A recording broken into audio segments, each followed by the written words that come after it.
पहली बात तो टंडन जी पूछते हैं, उसे थोड़ा समझ लेना उपयोगी है। सामायिक के लिए मैंने जो कहा और वीतरागता के लिए जो कहा वो बिल्कुल समान प्रतीत होगा, क्योंकि सामायिक मार्ग है, वीतरागता मंजिल है। सामायिक द्वार है, वीतरागता उपलब्धि है। और साधन और साध्य अंततः अलग अलग नहीं है, क्योंकि साधन ही विकसित होते होते साध्य हो जाता है। तो वीतरागता में परम अभिव्यक्ति होगी उसकी, जिसे सामायिक में धीरे धीरे उपलब्ध किया जाता है। सामायिक में पूरी तरह स्थिर हो जाना वीतरागता में प्रवेश है। वे ये भी पूछ रहे हैं कि स्थितिधि या स्थिर प्रज्ञ कृष्ण ने जिसे कहा है, क्या वो वही है जो वीतराग है? निश्चित ही वो वही है। दोनों शब्द बड़े बहुमूल्य हैं। वीतराग का मतलब है सब द्वंद्वों के पार जो चला गया, सब दो के पार जो चला गया, एक में ही जो पहुंच गया। अब ध्यान रहे, स्थिर धी या स्थिर प्रज्ञ का अर्थ है जिसकी प्रज्ञा ठहर गई, जिसकी प्रज्ञा कपती नहीं। प्रज्ञा उसकी कपती है जो द्वंद्व में जीता है। दो के बीच में जो जीता है वो कपता रहता है, कभी इधर कभी उधर। जहां द्वंद्व है वहां कंपन है।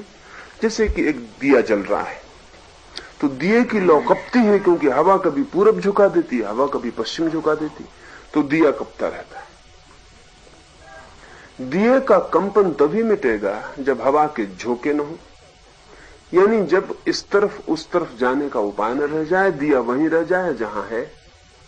तो कृष्ण उदाहरण ही लिए हैं कि जैसे किसी बंद भवन में जहां हवा का कोई झोंका न जाता हो और दिया स्थिर हो जाता है, ऐसे ही जब प्रज्ञा, विवेक, बुद्धि स्थिर हो जाती है और कपती नहीं, डोलती नहीं, तब वैसा व्यक्ति स्थितिधि है।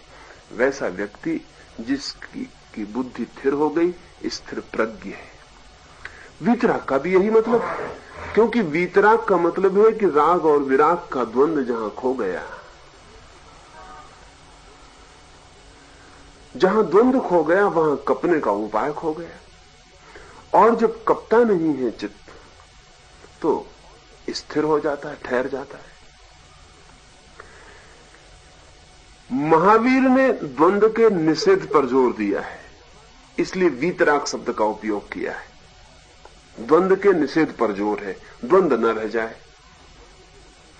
कृष्ण ने द्वंद्व की बात नहीं की है, स्थिरता पर जोर दिया है। इसलिए एक ही चीज को दो तरफ से पकड़ने की कोशिश की। कृष्ण पकड़ रहे हैं दिए की स्थिरता से, महावीर पकड़ रहे हैं द्वंद्व के निषेध से। लेकिन द्वंद्व का निषेध हो तो प्रज्ञा स्थिर हो जाती है, प्रज्ञा स्थिर हो जाए तो द्वंद्व का निषेध हो जाता है। ये दोनों एक ही अर्थ रखते हैं, इनमें जरा भी फर्क नहीं है। और उन्होंने पूछा कि एक क्षण के हजार में हिस्से को जिसे समय कहे, उसमें अगर ज्ञान उपलब्ध हो गया है, दर्शन हुआ है, तो क्या जीवन व्यवहार में वो स्थिर रहेगा? असल में जीवन व्यवहार आता कहां से है? जीवन व्यवहार आता है हमसे। तो जो हम हैं गहरे में, जीवन व्यवहार वहीं से आता है। अगर झरना पॉइजन से भरा है, मूल स्रोत अगर जहर से भरा है, तो जो लहरें छलकती हैं और जो बिंदु दिखते हैं और बूंदें उचटती हैं, उनमें जहर होता है। और मूल स्रोत अमृत से भर गया तो फिर उन्हीं बूंदों में, उन्हीं लहरों में अमृत हो जाता है। जीवन व्यवहार हमसे निकलता है, हम जैसे हैं वैसा ही हो जाता है। हम मूर्छित हैं तो जीवन व्यवहार मूर्छित होता है, जो हम करते हैं उसमें मूर्छा होती है। हम अज्ञान में हैं तो जीवन व्यवहार अज्ञान से भरा होता है। और हम अगर ज्ञान में पहुंच गए तो जीवन व्यवहार ज्ञान से भर जाता है। जैसे ये कमरा अंधेरे से भरा हो, तो फिर हम उठते हैं और निकलने की कोशिश करते हैं, तो कभी द्वार से टकरा जाते हैं, कभी दीवार से टकरा जाते हैं, कभी फर्नीचर से टकरा जाते हैं। बिना टकराए निकलना मुश्किल होता है, और कई बार तो ऐसा होता है कि टकराते ही रहते हैं और नहीं निकल पाते हैं। निकल भी जाते हैं तो भी टकराए बिना नहीं निकल पाते हैं। फिर कोई व्यक्ति हमसे कहे कि एक दिया जला लो, तो हम उससे कहें दिया जला लेंगे, लेकिन क्या दिए के जल जाने पर फिर हम बिना टकरा के निकल सकेंगे? क्या फिर हमें टकराना नहीं पड़ेगा? क्या फिर सदा ही हमारा टकराने का जो व्यवहार था वो बंद हो जाएगा? तो वो कहेगा कि तुम दिया जलाओ और देखो, क्योंकि दिया जलने पे तुम टकराओगे कैसे? टकराते थे अंधेरे के कारण, दिया जल गया तो टकराओगे कैसे? टकराना भी चाहोगे तो ना टकरा सकोगे, क्योंकि चाह के कभी कोई टकराया है। और द्वार जब दिखाई पड़ेगा तो तुम दीवार से क्यों निकलोगे? तुम दीवार से नहीं निकलोगे, द्वार से निकल जाओगे। दीवार से भी निकलने की कोशिश चलती थी क्योंकि द्वार दिखाई नहीं पड़ता था। ज्योति जल जाए भीतर, तो ये ज्योति ऐसी भी नहीं है कि क्षण भर जले और फिर बुझ जाए, क्योंकि ऐसी ज्योतियां हैं, दिया हम जलाएं फिर बुझ सकता है, फिर टकरा सकते हैं। दिए का तेल चुक सकता है, दिए की बाती बुझ सकती है, हवा का झोंका आ सकता है, हजार घटनाएं घट सकती हैं। जले हुआ दिया जरूरी नहीं है कि जलता ही रहे, बुझ भी सकता है। लेकिन जिस अंतर ज्योति की हम बात कर रहे हैं वो ऐसी ज्योति नहीं है जो कभी बुझती है। अभी भी जब हमें उसका पता नहीं तब भी वो जल रही है। अभी भी जब हमें उसके प्रति जागे नहीं तब भी वो जल रही है, सिर्फ हम पीठ किए हैं। बुझी तो वो कभी है ही नहीं, क्योंकि वो हमारी चेतना का आंतरिक हिस्सा है, वो हमारा स्वभाव है।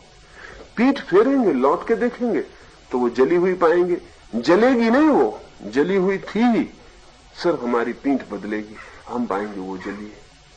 और ऐसी ज्योति जो कभी बुझी नहीं, जो कभी बुझती नहीं, न तेल है न बाती है, जहां जो हमारी अंतस जीवन की अनिवार्य क्षमता है, उसको हमने एक दफा देख लिया तो बात समाप्त हो गई। एक बार हमें पता चल गया है ज्योति पीछे है, फिर अब हम चाहें भी कि हम पीठ करके चलें ज्योति की तरफ तो हम न चल पाएंगे, क्योंकि ज्योति की तरफ पीठ करके कौन चल पाए, कौन चलेगा? एक दफा जान ले, न जाने तो बात अलग है। इसलिए एक क्षण को भी उसकी उपलब्धि हो जाती है तो वो उपलब्धि सदा के लिए चिरस्थायी हो गई, और उसके अनुपात में हमारा जीवन व्यवहार बदलना शुरू हो जाएगा, एकदम ही बदल जाएगा। क्योंकि कल जो हम करते थे वो हम आज कैसे कर सकेंगे? वो करते थे अंधेरे के कारण, अब है प्रकाश, और इसलिए वो करना असंभव है।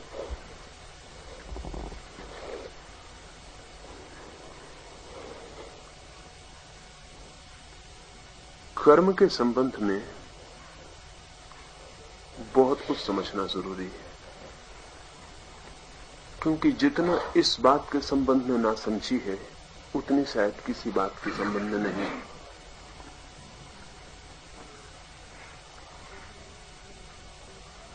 इतने आमूल भ्रांतियां परंपराओं ने पकड़ ली हैं कि देख के आश्चर्य होता है कि किसी सत्य चिंतन के आसपास असत्य के कि कितनी दीवारें खड़ी हो सकती हैं। साधारणतः कर्मवाद ऐसा कहता हुआ प्रतीत होता है कि जो हमने किया है वो हमें भोगना पड़ेगा। हमारे कर्म और हमारे भोग में एक अनिवार्य कार्य कारण का संबंध है। ये बिल्कुल ही सत्य है। जो हम करेंगे हम उससे अन्यथा नहीं भोगते हैं, भोग भी नहीं सकते हैं। कर्म भोग की तैयारी है। असल में कर्म भोग का प्रारंभिक बीज है, फिर वही बीज भोग में वृक्ष बन जाता है। जो हम करते हैं वही हम भोगते हैं। ये बात तो ठीक है, लेकिन कर्मवाद का जो सिद्धांत प्रचलित मालूम पड़ता है उसमें इस ठीक बात को भी इस ढंग से रखा गया है कि बिल्कुल गैर ठीक हो गया। उस सिद्धांत में कुछ ऐसी बात न मालूम किन्हीं कारणों से प्रविष्ट हो गई, और वो ये है कि कर्म तो हम अभी करेंगे, भोगेंगे अगले जन्म में। अब कार्य कारण के बीच कभी अंतराल नहीं होता, काज और इफेक्ट के बीच कभी अंतराल नहीं होता, अंतराल हो ही नहीं सकता। अगर अंतराल बीच में आ जाएगा, गैप आ जाएगा, तो कार्य कारण विच्छिन्न हो जाएंगे, उनका संबंध ही टूट जाएगा। मैं अभी आग में हाथ डालूंगा तो अगले जन्म में जलूंगा, अगर कोई मुझसे कहे तो ये समझ के बाहर बात हो जाएगी, क्योंकि हाथ मैंने अभी डाला, जलूंगा अगले जन्म में। तो अगले जन्म में और इसके बीच का जो फासला पार हो रहा है, तो कारण तो अभी है और कार्य होगा अगले जन्म में। ये अंतराल किसी भी भांति समझाया नहीं जा सकता, और कार्य कारण में अंतराल होता ही नहीं। काज और इफेक्ट एक ही प्रक्रिया के दो रूप है।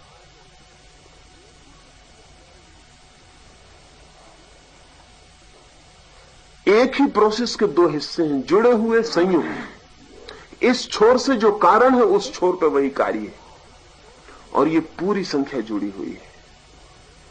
इसमें कहीं क्षण भर के लिए भी अगर अंतराल हो गया तो श्रृंखला टूट जाएगी।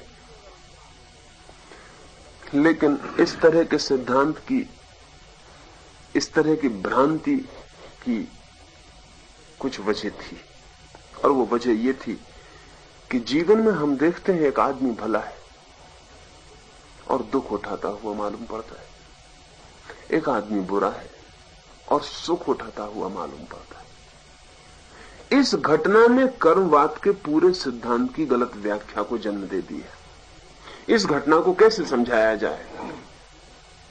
अगर प्रतिपल हमारे कार्य और हमारे कारण जुड़े हुए हैं, तो फिर इसे कैसे बताया जाए? एक आदमी भला है, सच्चरित्र है, ईमानदार है और दुख भोग रहा है, कष्ट पा रहा है, और एक आदमी बुरा है, बेईमान है, बदमाश है और सुख पा रहा है, पद पा रहा है, यश पा रहा है, धन पा रहा है। तो इस घटना को कैसे समझाया जाए? अगर अच्छे कार्य तत्काल फल लाते हैं तो अच्छे आदमी को सुख भोगना चाहिए, और अगर बुरे कार्य तत्काल बुरा लाते हैं तो बुरे आदमी को दुख भोगना चाहिए। लेकिन ये तो दिखता नहीं। भला आदमी परेशान दिखता है, बुरा आदमी परेशान नहीं भी दिखता है, तो इसको कैसे समझाएं? इसको समझाने के पागलपन में सब गड़बड़ होगी। तब रास्ता एक ही मिला, और वो ये कि जो अच्छा आदमी दुख भोग रहा है वो अपने पिछले बुरे कर्मों के कारण, और जो बुरा आदमी सुख भोग रहा है वो अपने पिछले अच्छे कर्मों के कारण। हमें एक एक जीवन का अंतराल खड़ा करना पड़ा इस स्थिति को समझाने के लिए। लेकिन इस स्थिति को समझाने के दूसरे उपाय हो सकते थे, और सच में दूसरे उपाय ही सच हैं। ये स्थिति इस तरह समझाई नहीं गई, बल्कि कर्मवाद का पूरा सिद्धांत विकृत हो गया, और कर्मवाद की जो उपादेयता थी वो भी नष्ट हो गई। कर्मवाद की उपादेयता ये थी कि हम प्रत्येक व्यक्ति को ये कह सकें कि तुम जो कर रहे हो वही तुम भोग रहे हो, इसलिए तुम ऐसा करो कि तुम सुख भोग सको, आनंद भोग सको। उपादेयता ये थी। उसका जो गहरे से गहरा परिणाम होना चाहिए था व्यक्ति चित्त पर, वो ये था कि तुम जो कर रहे हो वही तुम भोग रहे हो। अगर तुम क्रोध कर रहे हो तो तुम दुख भोगोगे, भोग ही रहे हो। इसके पीछे ही वो आ रहा है छाया की तरह। अगर तुम प्रेम कर रहे हो, शांति से जी रहे हो, दूसरों को शांति दे रहे हो, तो तुम्हारी शांति तुम अर्जित कर रहे हो, जो आ रही पीछे उसके, जो तुम्हें मिल जाएगी, मिल ही गई है। ये तो अर्थ था उसका। लेकिन इस सिद्धांत का इस तरह का उपयोग करना जीवन की इस घटना को समझाने के लिए उस अर्थ को नष्ट कर दे। क्योंकि कोई भी व्यक्ति इतना दूरगामी चित्त का नहीं होता कि वो अभी कर्म करे और अगले जन्म में मिलने वाले फल से चिंतित होता ही नहीं इतना दूरगामी चित्त। अगला जन्म अंधेरे में खो जाना है बातों का। क्या पक्का भरोसा है अगले जन्म का? पहले तो यही पक्का नहीं कि अगला जन्म होगा। दूसरा ये पक्का नहीं कि जो कर्म अभी फल नहीं दे पा रहा वो अगले जन्म में देगा। और अगर एक जन्म तक रोका जा सकता है फल को, तो अनेक जन्मों तक क्यों नहीं रोका जा सकता। फिर दूसरी बात यह है कि मनुष्य का जो चित्त है वो तत्काल जीवी है, यानी चित्त की ये क्षमता ही नहीं है कि वो इतने दूर तक की व्यवस्था को पकड़ सके। वो जीता तत्काल, तो वो कहता है कि ठीक है अगले जन्म में जो होगा होगा, अभी जो हो रहा है वो हो रहा है, और अभी मैं सुख से जी रहा हूं, अभी मैं क्यों चिंता करूं अगले जन्म की। तो जो उपादेयता थी वो भी नष्ट हो गई, और जो सत्य था वो भी नष्ट हो गया। सत्य यही था कि कर्म का सिद्धांत, जैसे विज्ञान में काज और इफेक्ट का कार्य कारण का सिद्धांत है, और सारा विज्ञान उस पर खड़ा हुआ है। अगर कार्य कारण के सिद्धांत को हटा दो तो सारा विज्ञान का भवन गिर जाएगा। ह्यूम ने इंग्लैंड में इस बात की कोशिश की कि कार्य कारण का सिद्धांत गलत सिद्ध हो जाए, और वो बहुत कुशल और अद्भुत विचारक था। उसने कहा कि तुमने कार्य कारण देखा कब है? उसने कहा कि तुमने ये देखा कि एक आदमी ने आग में हाथ डाला, और तुमने ये देखा कि आदमी का हाथ जल गया, लेकिन तुम ये कैसे कहते हो कि आग में डालने से जल गया? दो घटनाएं तुमने देखी, आग में हाथ डाला ये देखा, हाथ जला हुआ निकला ये देखा, लेकिन आग में डालने से जला, इस बीच की सूत्र को तुम कैसे पहचान गए? तुम्हें ये कहां से पता चला? कुल इतना भी हो सकता है कि ये दोनों घटनाएं कार्य कारण न हो, सिर्फ सहगामी घटनाएं हो। जैसे ह्यूम ने कहा कि दो घड़ियां हमने बना ली, दो घड़ी लटका दी दीवार पर जिनमें भीतर कोई संबंध नहीं, लेकिन ऐसी व्यवस्था की कि एक घड़ी में जब 12 बजेंगे तब दूसरी घड़ी 12 के घंटे बजाएगी। तो ये व्यवस्था हो सकती है, इसमें क्या तकलीफ है? एक घड़ी में जब 12 पे कांटा जाएगा तो दूसरी घड़ी 12 के घंटे बजा देगी।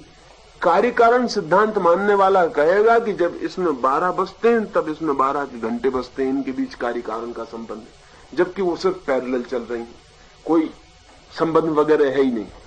तो ह्यूम ने कहा कि हो सकता है प्रकृति में कुछ घटनाएं पैरेलल चल रही हैं, यानी इधर तुम आग में हाथ डालते हो, उधर हाथ जल जाता है, और दोनों के बीच कोई संबंध नहीं, क्योंकि संबंध कभी देखा ही नहीं गया, घटनाएं देखी हैं, तुम दोनों का संबंध कैसे जोड़ते हो? तो ह्यूम ने बड़ी चेष्टा की कार्य कारण के सिद्धांत को गलत सिद्ध करने की। अगर ह्यूम जीत जाता तो पश्चिम में साइंस गिर जाती, साइंस खड़ी नहीं हो सकती, क्योंकि साइंस खड़ी हो रही इस आधार पर कि चीजों के संबंध जोड़े जा सकते हैं। एक आदमी को कैंसर है, टीबी है, तो हम कारण कार्य के हिसाब से तो इलाज कर पाते हैं कि उसको जो जर्म्स हैं ये दवा देने से मर जाएंगे, ये दवा उनके लिए कारण बनेगी और मृत्यु का कार्य हो जाएगी, तो हम इलाज कर लेते हैं। फला बम पटकने से इतनी आग पैदा होगी, इतने लोग मर जाएंगे, तो बम बन जाता है। सारा विज्ञान ही कार्य कारण के सिद्धांत पर खड़ा है। अगर ह्यूम जीत जाए तो सारा विज्ञान गिर जाए। धर्म भी विज्ञान है और वो भी कार्य कारण के सिद्धांत पर खड़ा है। और अगर चार्वाक जीत जाए तो धर्म गिर जाए पूरा का पूरा। जो ह्यूम विज्ञान के खिलाफ कह रहा है वही चार्वाकों ने धर्म के खिलाफ कहा। उन्होंने कहा कि खाओ पियो मौज करो, क्योंकि कोई पक्का भरोसा नहीं है कि जो बुरा करता है उसको बुरा ही मिलता है। क्योंकि देखो ना, एक आदमी बुरा कर रहा है और भला भोग रहा है, कहां कार्य कारण का कोई संबंध है इसमें? एक आदमी भला कर रहा है और पीड़ा झेल रहा है, कोई कार्य कारण का संबंध नहीं। इसलिए चार्वाकों ने कहा ऋणम कृत्वा घृतम पिबेत, अगर ऋण लेके भी घी पीने को मिले तो पिए, क्योंकि ऋण चुकाने की जरूरत क्या है, इसकी अनिवार्यता कहां है? सवाल असली में घी मिलने का, वो कैसे मिलता है ये सवाल ही नहीं। और तुमने ऋण से लिया और नहीं चुकाया, इसका फल मिलेगा, ये सब पागलपन की बातें हैं। कहां फल मिल रहे हैं? ऋण लेने वाले मजा कर रहे हैं, ना लेने वाले दुख भी उठा रहे हैं। कोई कार्य कारण का सिद्धांत नहीं। ह्यूम ने इंग्लैंड में विज्ञान के खिलाफ जो बात कही, अगर ह्यूम जीत जाए तो विज्ञान का जन्म नहीं होता, अगर चार्वाक जीत जाए तो धर्म का जन्म नहीं होता। क्योंकि चार्वाक ने भी यही कहा कि इसमें कोई संबंध ही नहीं है, असंबद्ध क्रम है घटनाओं का। तो चोर मजा कर सकता है, अचोर दुख उठा सकता है, क्रोधी आनंद कर सकता है, अक्रोधी पीड़ा उठा सकता है। इसमें कोई संबंध ही नहीं है। सब जीवन के कर्म असंबद्ध हैं, इनमें कोई संबंध ही नहीं है। और अगर कहीं संबंध भी दिखाई पड़ता हो तो वो सिर्फ पैरेललिज्म की भूल है। वो सिर्फ इसलिए दिखाई पड़ जाता है कि चीजें समानांतर कभी कभी घट जाती हैं, बस, और कोई मतलब नहीं है। लेकिन बुद्धिमान आदमी इस चक्कर में नहीं पड़ता है। चारवाक ने कहा बुद्धिमान आदमी तो जानता है कि किसी कर्म का किसी फल से कोई संबंध नहीं, इसलिए जो सुखद है वो करता है, चाहे लोग उसे बुरा कहते हो चाहे भला कहते हो, क्योंकि दोबारा न लौटना है न दोबारा कोई जन्म है। चारवाक के विरोध में ही महावीर का कर्म का सिद्धांत है। इस विरोध में ही कि न तो वस्तु जगत में कार्य कारण के बिना कुछ हो रहा है और न चेतना जगत में कार्य कारण के बिना कुछ हो रहा है। विज्ञान में तो स्थापित हो गई बात, शूम हार गया और विज्ञान का भवन खड़ा हो गया, लेकिन धर्म के जगत में अब भी ठीक से स्थापित नहीं हो सकी बात।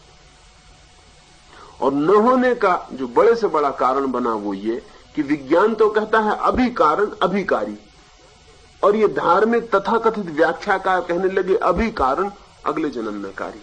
बस इससे सब गड़बड़ हो गया। यानी धर्म का भवन खड़ा नहीं हो सका, इस अंतराल में सब बेईमानी हो गई, क्योंकि इस अंतराल एकदम झूठ है। कार्य और कारण में अगर कोई संबंध है तो उनके बीच में गैप नहीं हो सकता, क्योंकि गैप होगा तो फिर संबंध क्या रहा, डिसकंटिन्यूटी हो गई, चीजें असंबद्ध हो गई, अलग अलग हो गई, फिर कोई संबंध ना रहा।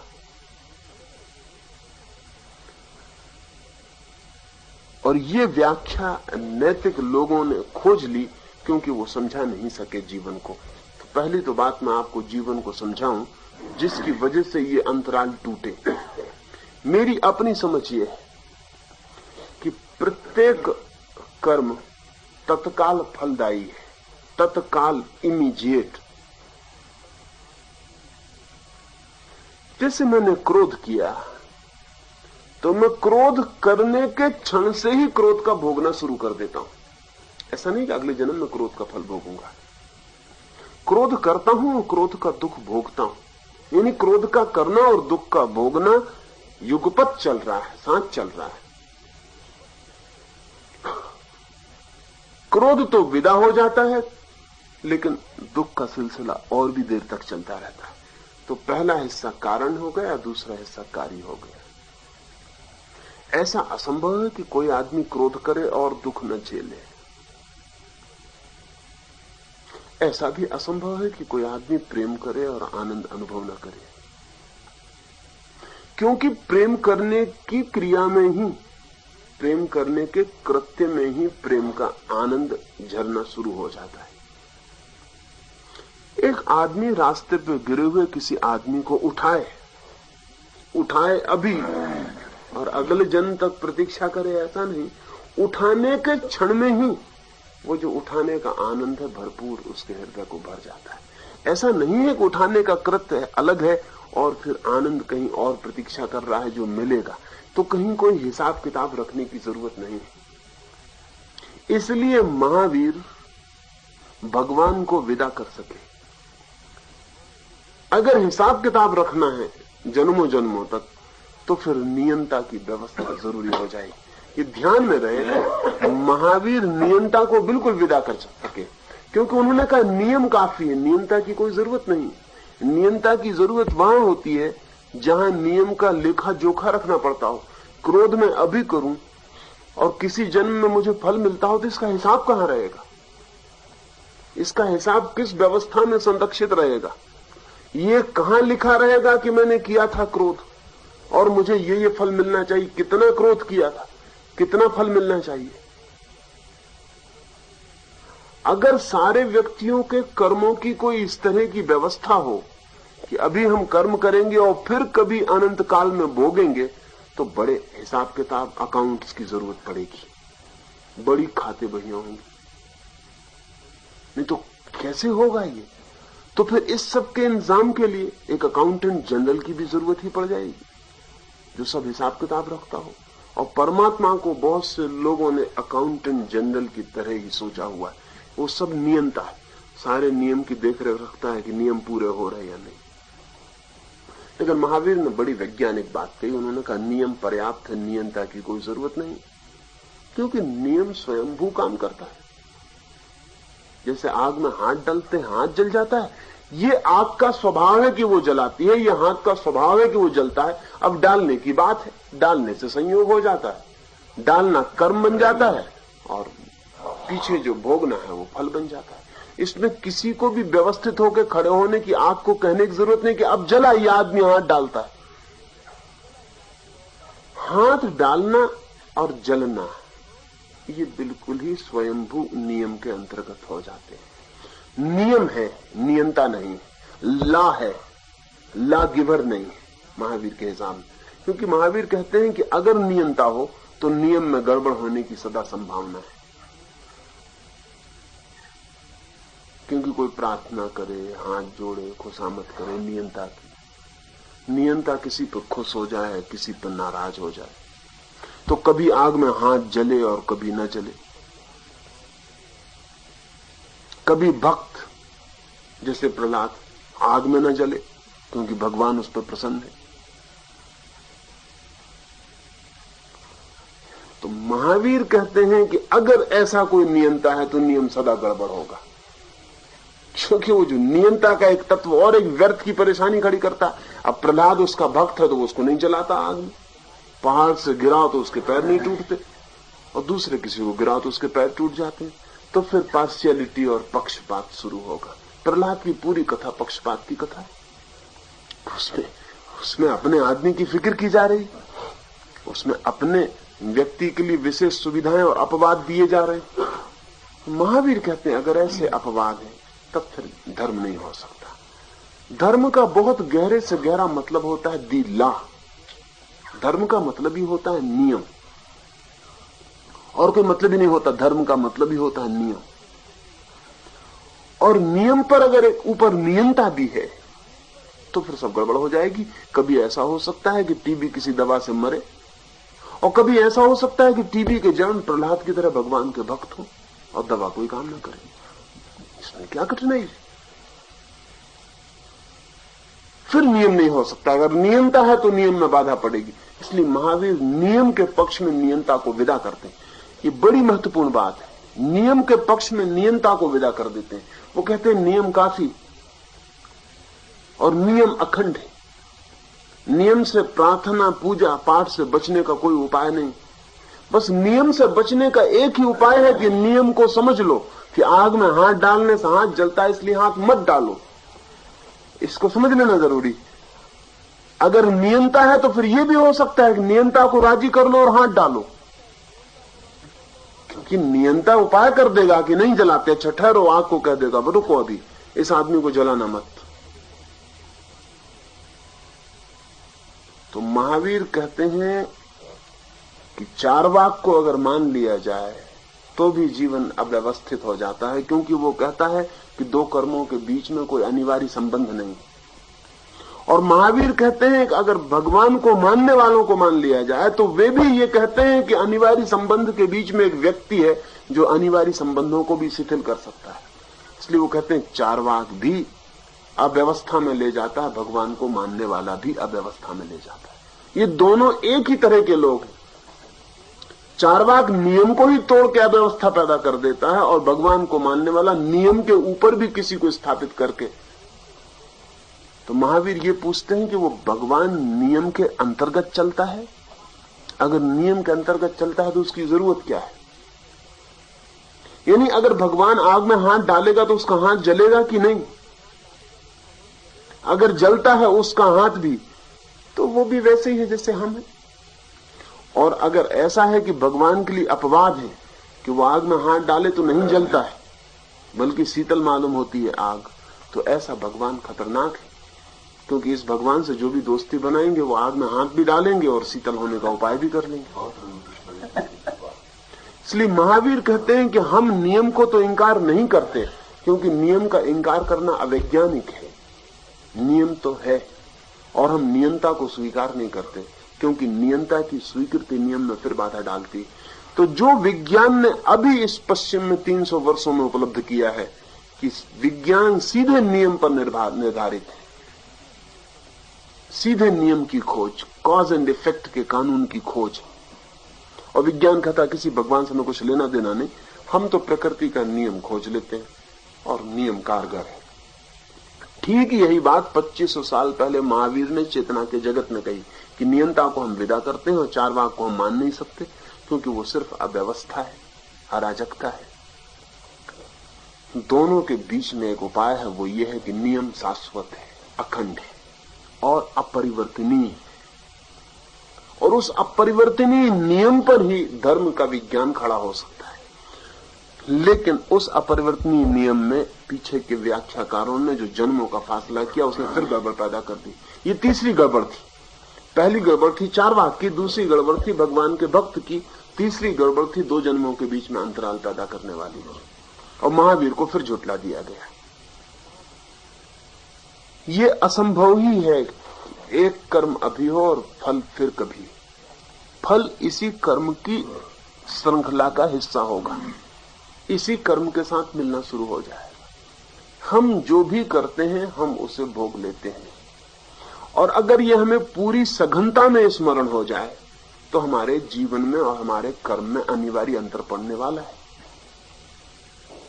अगर ये बोध बहुत स्पष्ट हो जाए कि मैं जो भी कर रहा हूं वही भोग रहा हूं, या जो मैं भोग रहा हूं वो मैं जरूर कर रहा हूं। एक आदमी दुखी, एक आदमी अशांत, अब वो आपके पास आता, पूछता शांति का रास्ता चाहिए। अशांत है तो वो सोचता है किसी पिछले जन्मों का कर्म फल भोग रहा हूं। बड़ी गलत व्याख्या में पड़ा हुआ है। अशांत है तो उसका मतलब है कि वो जो अभी कर रहा है, अच्छा पिछले जन्म में जो किया है आज उसे अनडन करने का कोई उपाय नहीं। लेकिन जो मैं अभी कर रहा हूं उसे अनकिया करने की अभी मेरी सामर्थ्य है।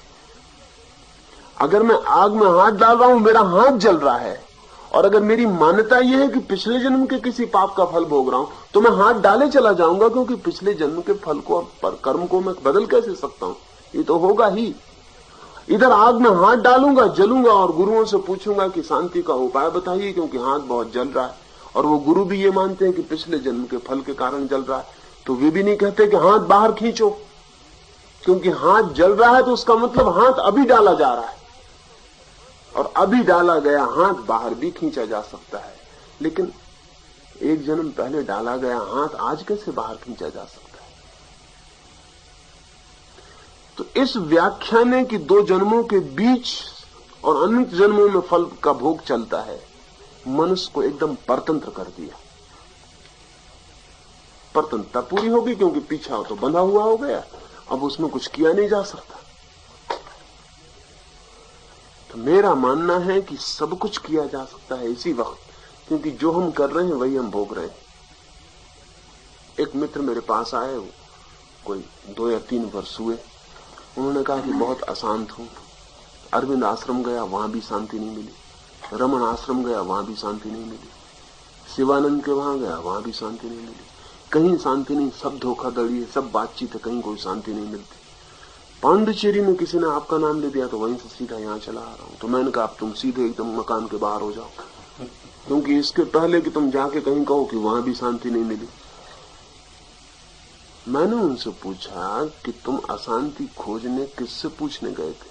अरविंद से, रमन से, मुझसे? अशांति तुमने पैदा की, तुमने किस किस से सलाह ली? कौन है गुरु तुम्हारा? मेरा कोई गुरु नहीं, अशांति के लिए मैं किसी से नहीं पूछा। मैंने कहा अशांति के लिए तुम खुद ही गुरु हो, पर्याप्त हो, और शांति हमने ठेका लिया हुआ तुम्हारे लिए। शांति तो हमसे पूछोगे, ना मिले तो हम धोखा सिद्ध होंगे। मजा ही है, ना मिले तो धोखा मैं सिद्ध होऊंगा। अशांति तुम पैदा करो, शांति मैं तुम्हें दूं, और न दे पाऊं तो धोखा मैं हूं।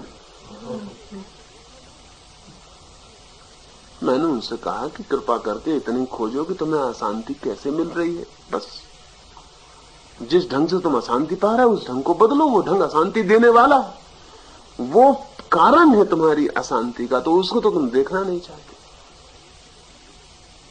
तो वो आदमी कहता है कि वो तो जन्मों जन्मों का है साहब अशांति का।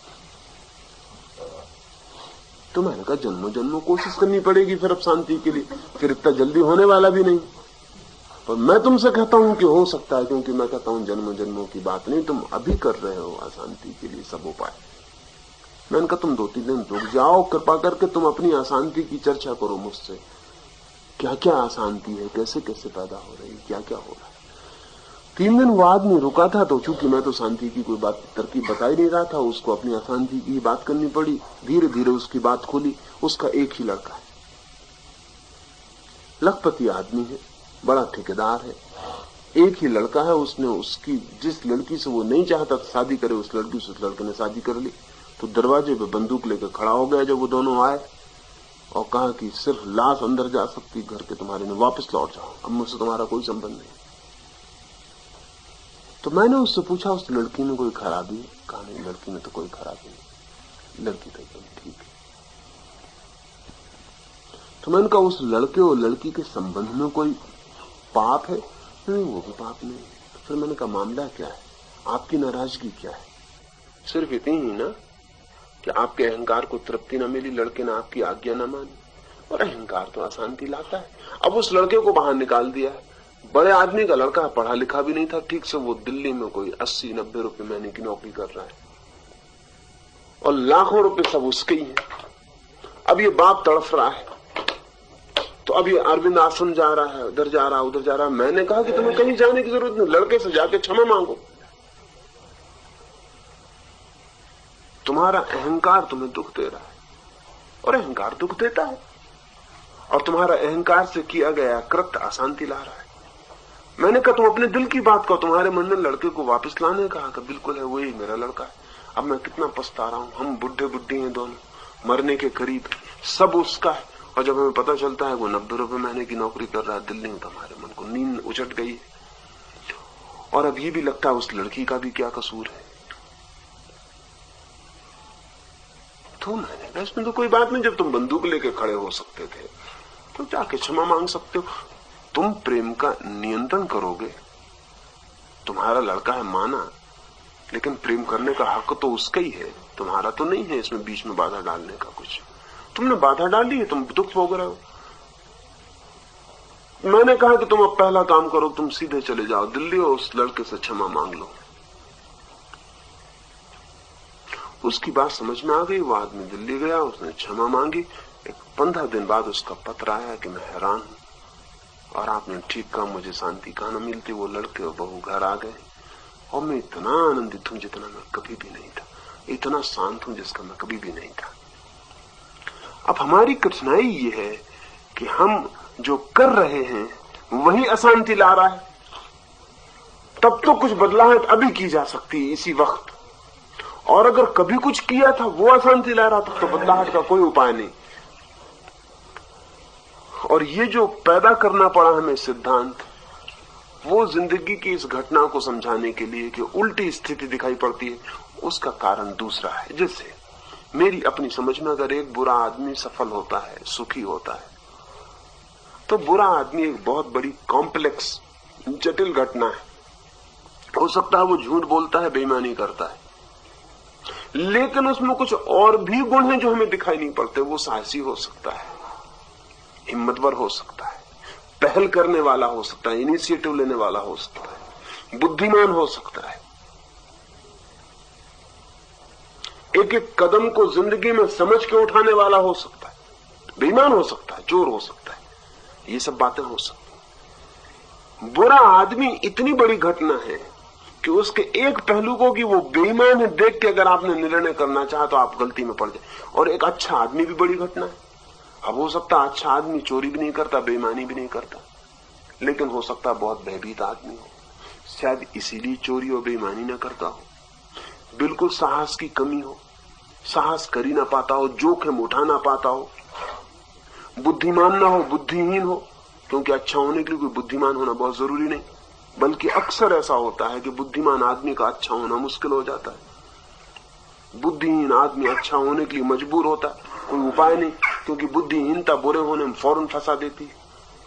तो बुद्धिहीन हो, लेकिन हम इन सब बातों को नहीं तोलेंगे। हम तो कहेंगे आदमी अच्छा है, झूठ नहीं बोलता, मंदिर जाता है, इसको सफलता मिलनी चाहिए, इसको सुख मिलना चाहिए। मेरी अपनी मान्यता है सफलता मिलती है साहस से। अगर बुरा आदमी भी साहसी है तो सफलता ले आएगा। हाँ, अगर अच्छा आदमी साहसी है तो बुरे आदमी से 1000 गुनी सफलता लाएगा। लेकिन सफलता मिलती है साहस से। बुरे तक को मिल जाती है सफलता। सफलता मिलती है बुद्धिमानी से। अगर बुरा आदमी बुद्धिमान है तो सफल हो जाएगा, अगर अच्छा आदमी बुद्धिमान है तो 1000 गुना सफल हो जाएगा। लेकिन सफलता अच्छे होने भर से नहीं आती, सफलता आती है बुद्धिमानी से, विचार से, विवेक से। और तब हम क्या करते हैं कि हम ऐसा पकड़ लेते हैं एक एक गुण की, आदमी देखो कितना अच्छा मंदिर जाता है, रोज प्रार्थना करता है, लेकिन पैसा इसके पास बिल्कुल नहीं। अब मंदिर और प्रार्थना करने से पैसे के होने का क्या संबंध? कोई भी संबंध नहीं। पैसा कमाना पड़ेगा, और अगर ये नहीं कमा रहा है तो भटक जाएगा, नहीं पैसा कमा पाएगा। और अगर ये सच में अच्छा आदमी है तो पैसा नहीं कमा पाया ये पीड़ा भी इसके मन में नहीं होगी, क्योंकि नहीं कमा पाया तो मैंने नहीं कमाया, बात खत्म हो गई। और इसके मन में ये द्वेष भी नहीं होगा कि फला आदमी बुरा है और वो कमा रहा है। अगर कोई अच्छा आदमी ये कहता है कि मैं सुखी नहीं हूं क्योंकि मैं अच्छा हूं, वो आदमी सुखी है क्योंकि वो बुरा है, तो ये आदमी बुरे होने का सबूत दे रहा है। ये ईर्ष्या से भरा हुआ आदमी है। ये बुरे आदमी को जो जो मिला है सब चाहता है और अच्छा रह के पाना चाहता है। इसकी आकांक्षा ही बड़ी बेहूदी है, इसकी आकांक्षा हद की बेहूदी है। एक तो ये बुरा भी नहीं होना, वो बेचारा बुरा भी हो, बुरे होकर उसने 10 लाख रुपए कमा लिए हैं, तो 10 लाख रुपए कमाने में बुरे होने का सौदा चुकाया है, बुरे होने की पीड़ा झेली है, बुरे होने का दंश भी झेला है, कांटा भी झेला है। ये इन कामों को भी नहीं करना चाहता, ना बुरा होना चाहता, ना बुरे होने का दंश झेलना चाहता, ना स्वर्ग बिगाड़ना चाहता, ना कर्म फल बिगाड़ना चाहता, ये कुछ नहीं बिगाड़ना चाहता। ये आदमी मंदिर में पूजा करना चाहता, घर बैठना चाहता, उसको जो 10 लाख मिले वो भी चाहता। और जब इसको नहीं मिलते तो ये कहता है कि फिर यही है कि मेरे पिछले जन्मों का कोई बुरे कर्म का फल भोग रहा हूं, और वो आदमी किसी पिछले जन्म के अच्छे कर्म का फल भोग रहा है। अभी तो जो कर रहा है वो तो उसको फल देने वाला नहीं था, अगले जन्म में लेकिन काय पाएगा, कष्ट नरक भोगेगा। ऐसे वो सांत्वना भी दे रहा है अपने को। वो जो ईर्ष्या है, तो इस आदमी को वो अगले जन्म में नरक भेज के सुख भी पा रहा है कि चलो कोई बात नहीं, आज हम दुख भोग रहे हैं, अगले जन्म में हम तो स्वर्ग में होंगे, तुम नरक में होगे। ये सारी की सारी बात ने कर्म की पूरी वैज्ञानिक चिंतना को एकदम ही मूढ़तापूर्ण कर दिया। मेरा मानना है कि कर्म का फल तत्काल है, लेकिन कर्म बहुत जटिल बात है। साहस भी कर्म है, उसका भी फल है। साहसहीनता भी कर्म है, उसका भी फल है। बुद्धिमानी भी कर्म है, उसका फल है। बुद्धिहीनता भी कर्म है, उसका भी फल है। इनिशिएटिव लेना, पहल करना, जोखिम उठाना भी कर्म है, उसका भी फल है। जोखिम ना उठाना, घर में बैठे रहना, वो भी एक कर्म है, उसका भी फल है। और इन सारे कर्मों का इकट्ठा फल होता है। तो इकट्ठे फल को हम किसी एक कारण से जोड़ेंगे तो हम मुश्किल में पड़ जाते हैं। तो एक कारण से नहीं जोड़ा जा सकता। बुरे आदमी सफल हो सकते हैं क्योंकि सफलता के कोई कारण उनके भीतर होंगे। अच्छे आदमी असफल हो सकते हैं क्योंकि असफलता के कोई कारण उनके भीतर होंगे। बुरे आदमी सुखी भी हो सकते हैं क्योंकि सुख के भी कोई कारण उनके भीतर होंगे। और अच्छे आदमी दुखी भी हो सकते हैं क्योंकि दुख के भी कोई कारण उनके भीतर होंगे। अब जैसे ईर्ष्या दुख देती है, और अच्छा आदमी अगर ईर्ष्यालु है तो दुख पाएगा। और हो सकता है बुरा आदमी ईर्ष्यालु ना हो और सुख पाए। अब इसमें कैसे उससे सुख छीना जा सकता? अच्छा आदमी हो सकता है स्वार्थी हो और दुख पाए, और बुरा आदमी स्वार्थी ना हो और सुख पाए। मेरे एक प्रोफेसर थे, शराब पीने की आदत थी, और यूनिवर्सिटी में उनसे ज्यादा बुरे आदमी का किसी को ख्याल ही नहीं था कि एकदम बुरे आदमी। कितनी स्त्रियों से उनका संबंध रहा, इसका कुछ ठिकाना नहीं था। शराब पीते थे, जुआ खेलते थे, लेकिन मेरा उनसे दोस्ताना था। और मुझे कभी कभी अपने घर ले जाते और मुझे घर सुलाते। मैंने देखा, लेकिन बड़ी मजे की बात, कभी शराब वो अकेले न पीते थे, कभी नहीं। 10-5 मित्रों को इकट्ठा न कर लें तो शराब न पी, 10-5 मित्रों को बुलाना ना है तो सांझ का खाना ना खाए, उस दिन उपवासी हो जाए। मैंने उनसे कहा ये क्या? वो कहते हैं कि अकेले भी क्या खाना, 10 होते हैं तभी खाने का सुख आता है। ये आदमी शराब पीता है, माना, और शराब पीने के जो दुख है वो भोगेगा, भोगता है। लेकिन ये आदमी बड़े अद्भुत अर्थ में निस्वार्थी है। उन पर कभी पैसा न बचता, 10-15 तारीख तक उनका पैसा खत्म, क्योंकि अकेले खाना नहीं खाना है, अकेले शराब नहीं पीनी है, अकेले कुछ करने नहीं। वो कहते कि मैं सोच ही नहीं सकता कि कोई आदमी अकेला बैठ कर कैसे खाना खाता। ये बात ही सोचने की नहीं, क्योंकि अगर हम खाने में भी साझेदार नहीं बना सकते तो जिंदगी बेकार है। मैं उनके घर जितने दिन रुकता, मैंने देखा उन्होंने कभी शराब न पी, तो मैंने उनसे कहा कि मैं आपके घर न रुकूंगा क्योंकि मेरे कारण आप शराब पीने से रुकते हैं। उन्होंने कहा कि नहीं नहीं, तुम्हारे होने से इतना मुझे आनंद मिलता है कि शराब पीने का ख्याल ही नहीं आता। वो तो पीता ही तब हूं जब कोई आनंद नहीं जिंदगी में। तुम जब मेरे पास होते हो इतना आनंदित मैं होता हूं कि शराब पीने का सवाल ही नहीं है। अब ये जो आदमी है, ये आदमी कई अर्थों में सुखी था। ये आदमी कई अर्थों में सुखी था। इसका सुख देख के कई को ईर्ष्या हो जाएगी, लेकिन इसके सुख के अपने कारण थे। ये कई अर्थों में दुखी था, लेकिन दुख तो हम किसी का देखने नहीं जाते। ये भी ध्यान रखने जरूरी बात है। दुख तो हमें किसी का दिखता नहीं, सुख दिखता है, क्योंकि दुख तो आदमी के भीतर होता है, सुख बाहर फैल जाता है।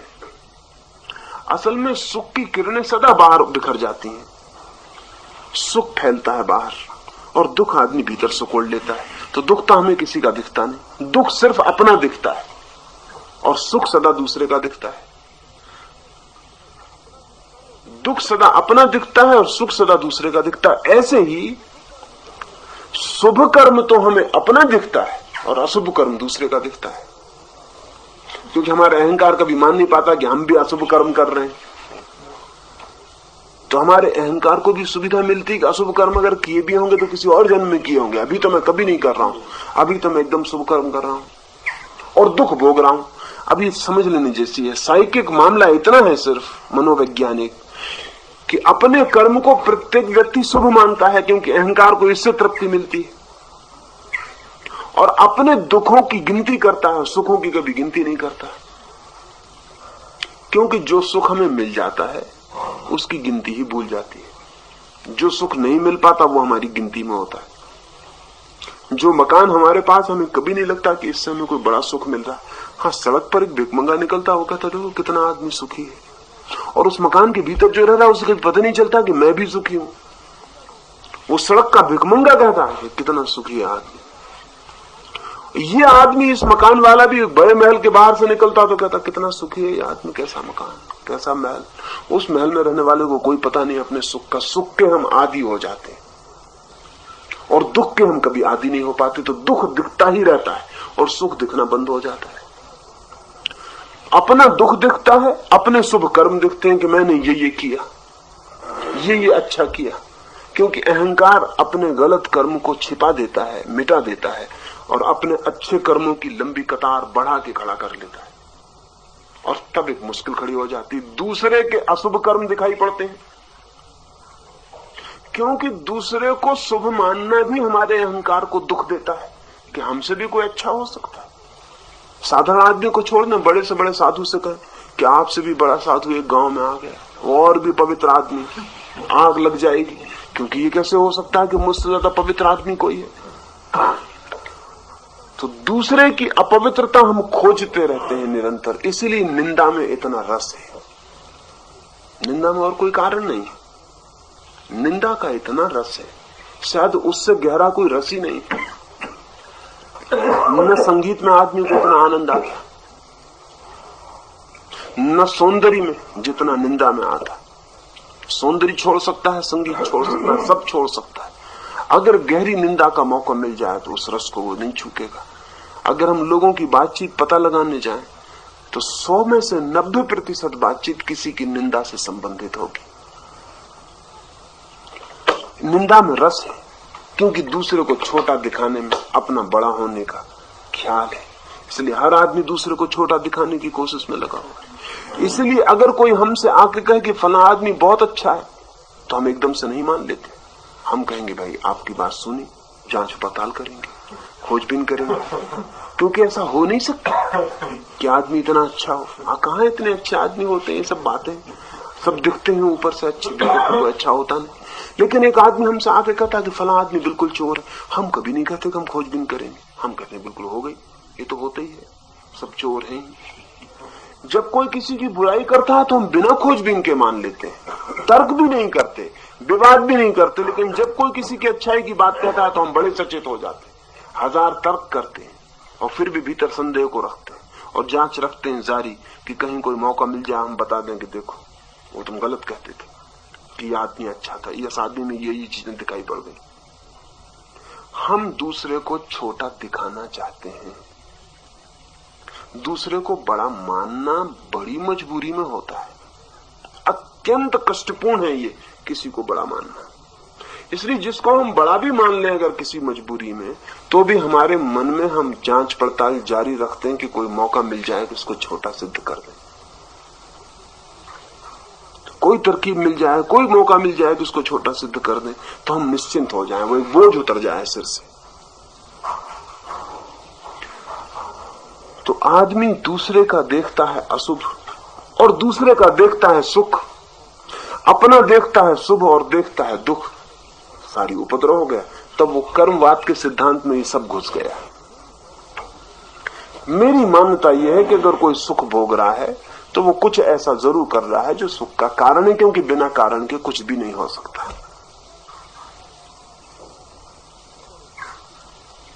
अगर एक डाकू भी सुखी है तो उसमें कुछ कारण है उसके सुखी होने के, और अगर एक साधु भी सुखी नहीं है तो उसके कारण। अब अगर 10 डाकू साथ होंगे तो उनमें इतनी ब्रदरहुड, इतना भाईचारा होगा जितना 10 साधुओं में कभी सुने नहीं गया है। सुने नहीं गया, कभी नहीं सुना गया कि 10 साधुओं में कोई भाईचारा, कोई दोस्ताना, कोई मित्रता। लेकिन 10 डाकुओं में ऐसा भाईचारा, ऐसी मित्र, तो मित्रता की सुख है। वो डाकू भोगेगा, साधु कैसे भोगेगा उस सुख को? डाकू कभी एक दूसरे से झूठ नहीं बोलेंगे, बोलेंगे ही नहीं। लेकिन साधु एक दूसरे से बिल्कुल झूठ बोलते रहेंगे। तो सच बोलने का एक सुख है जो वो भोगेंगे, जो साधु नहीं भोग सकता। अकस्मात जो घटनाएं हो जाती हैं उसकी क्या वजह? कोई घटना अकस्मात नहीं होती। असल में उस घटना को हम अकस्मात कहते हैं जिसका कारण नहीं खोज पाते। ऐसी घटनाएं होती हैं जिनका कारण हमारी समझ में नहीं पड़ता, लेकिन कोई घटना अकस्मात नहीं होती। जैसे लॉटरी निकलती है, कोई अकस्मात नहीं है, वो भी अकस्मात नहीं, क्योंकि हमें दिखता है कि अकस्मात है। मैं एक घटना बताऊं, पुंगलिया यहां बैठे हुए, कोई 4-5 वर्ष पहले उन्होंने एक नई गाड़ी ली और मुझे लेने वो नासिक आए। ऐसे माणिक बाबू आते हैं मुझे हमेशा लेने पूना से, और उन्होंने माणिक बाबू को रोक दिया कि मेरी नई गाड़ी है, मैं लेके आता हूं। तो वो नई गाड़ी लेके आए, लेकिन उनकी लड़की ने उनको कहा कि मुझे ऐसा लगता है कि आपकी गाड़ी में वो आते नहीं। तो ये ऐसी बात थी, उसका कोई मतलब न था। जब वो लेके जा रहे हैं गाड़ी में तो आएंगे क्यों नहीं। शायद उन्होंने सोचा कि शायद मैं दूसरी गाड़ी में आ जाऊं या कुछ हो जाए, बात खत्म हो गई। मैं उस रात मुझे भी ऐसा ख्याल हुआ कि कुछ उपद्रव रास्ते में हो सकता है। कोई बात नहीं है। सुबह 12 बजे करीब हम निकले वहां से। तो जो ड्राइवर था वो नया था पुंगलिया का, वो इतनी तेजी से भगा रहा था कि मुझे 2-3 बार ऐसा मन में लगा कि कहीं भी गाड़ी उतरेगी, लेकिन ऐसी कोई बात नहीं थी। एक रास्ते में एक गाड़ी को हम लोग क्रॉस किए, कोई एक डॉक्टर की, बंगाली डॉक्टर की गाड़ी को। तो उस गाड़ी में जो महिला बैठी थी उसको भी लगा कि ये गाड़ी कहीं गिरेगी, और वो एक 2 मिनट बाद ही जाके एक्सीडेंट हो गया। वो गाड़ी उतर गई नीचे और रेत में उल्टी हो गई, चारों व्हील ऊपर हो गए। छोटी स्टैंडर्ड हेराल्ड गाड़ी थी। और माणिक बाबू घर सोए तो उन्होंने सपना देखा कि मेरे हाथ में बहुत चोट आ गई है। अब इससे कोई संबंध नहीं था इन सारी बातों का। और आखिर में यह हुआ कि पुणे में माणिक बाबू की ही गाड़ी में पहुंचा, क्योंकि वो फिर मुझे लेने आए। तो पुंगलिया की लड़की को जो ख्याल हुआ था कि वो अपनी गाड़ी में आते नहीं, वो भी सही हो गए। हमारी गाड़ी उलट गई, पीछे से वो डॉक्टर की गाड़ी आके रुकी। उसने कहा कि मेरी पत्नी ने अभी कहा था कि ये गाड़ी गिर न जाए, ये जिस जंग से जा रही ये कहीं गिर न जाए। तो मैंने कहा ऐसी बातें नहीं सोचनी चाहिए। और वो तो हम सोच ही रहे थे तभी गिर गई है आपकी गाड़ी।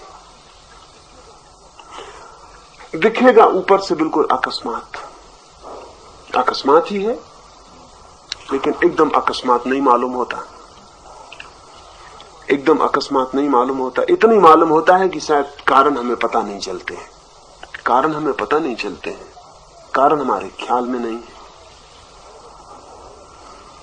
और अगर इस बात का पूरा विज्ञान थोड़ा विकसित समझ में आ जाए तो कारण भी समझ में आ सकेंगे। अब जिससे मैं कहूंगा, यहां सोवियत रूस के कुछ हिस्सों में, बाकू के इलाके में हजारों साल से सबसे बड़ा मेला लगता था दुनिया का, जहां एक देवी का मंदिर है, अग्नि देवी का। और वर्ष के खास दिन में उसमें अपने आप ज्वाला प्रज्वलित हो जाती है। कोई आग लगानी नहीं पड़ती, कोई ईंधन डालना नहीं पड़ता। और जब ज्वाला प्रज्वलित होती तो 8-10 दिन तक चलती। तो 8-10 दिन वहां मेला लगता, करोड़ों लोग इकट्ठे होते। वो बड़ी चमत्कारपूर्ण घटना थी और कोई कारण समझ में नहीं आता था, क्योंकि ना कोई ईंधन है ना कोई बचे है।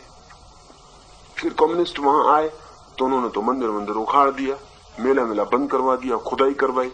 तो वहां तेल के गहरे झरने निकले, मिट्टी के तेल के। लेकिन सवाल ये उठा कि वो खास पर्टिकुलर दिन पे वर्ष में आग लगती थी। तेल के झरने से गैस बनती है, गैस जल भी सकती है घर्षण से, लेकिन वो कभी भी जल सकती है। लेकिन तब खोजबीन से पता चला कि पृथ्वी जब एक खास कोण पर होती है तभी वो गैस घर्षण पाती है, इसलिए खास दिन आग जल जाती। जब बात साफ हो गई तो मेला बंद हो गया, अग्नि देवता विदा हो गए। अब वहां कोई नहीं जाता, क्योंकि अब भी वहां जलती है आग। अब भी खास दिन पर जब पृथ्वी एक खास कोण पर होती है तभी वो गैस जो इकट्ठी हो जाती वर्ष भर में वो फूट पड़ती और आग लग जाती है। तब तक वो अकस्मात था, अब वो अकस्मात नहीं है। अब हमें कारण का पता चल गया है। इस कहानी में आपने जो आगे कहा, हाँ, ये जो गाड़ी उलट गई, हाँ, उसके बाद का मैं कहता हूँ, हाँ, गाड़ी उलट गई, अब सब बच गए उसमें। तो सबका कहना था आपकी सारी पुण्यत माफ करने से इससे सब बच गए। नहीं समझ, वो तो बात तो सबने मान ली। हाँ हाँ, कि आप उसमें थे, इससे सब बच गए। उसका स्पष्टीकरण क्या है? नहीं, असल में होता क्या है, असल में होता क्या, हम सब बचना चाहते हैं, हम सब बचना चाहते हैं। और बचने के लिए अगर बच जाएं तो भी कोई कारण हम खोज लेंगे, न बच जाएं तो भी कोई कारण हम खोज लेंगे।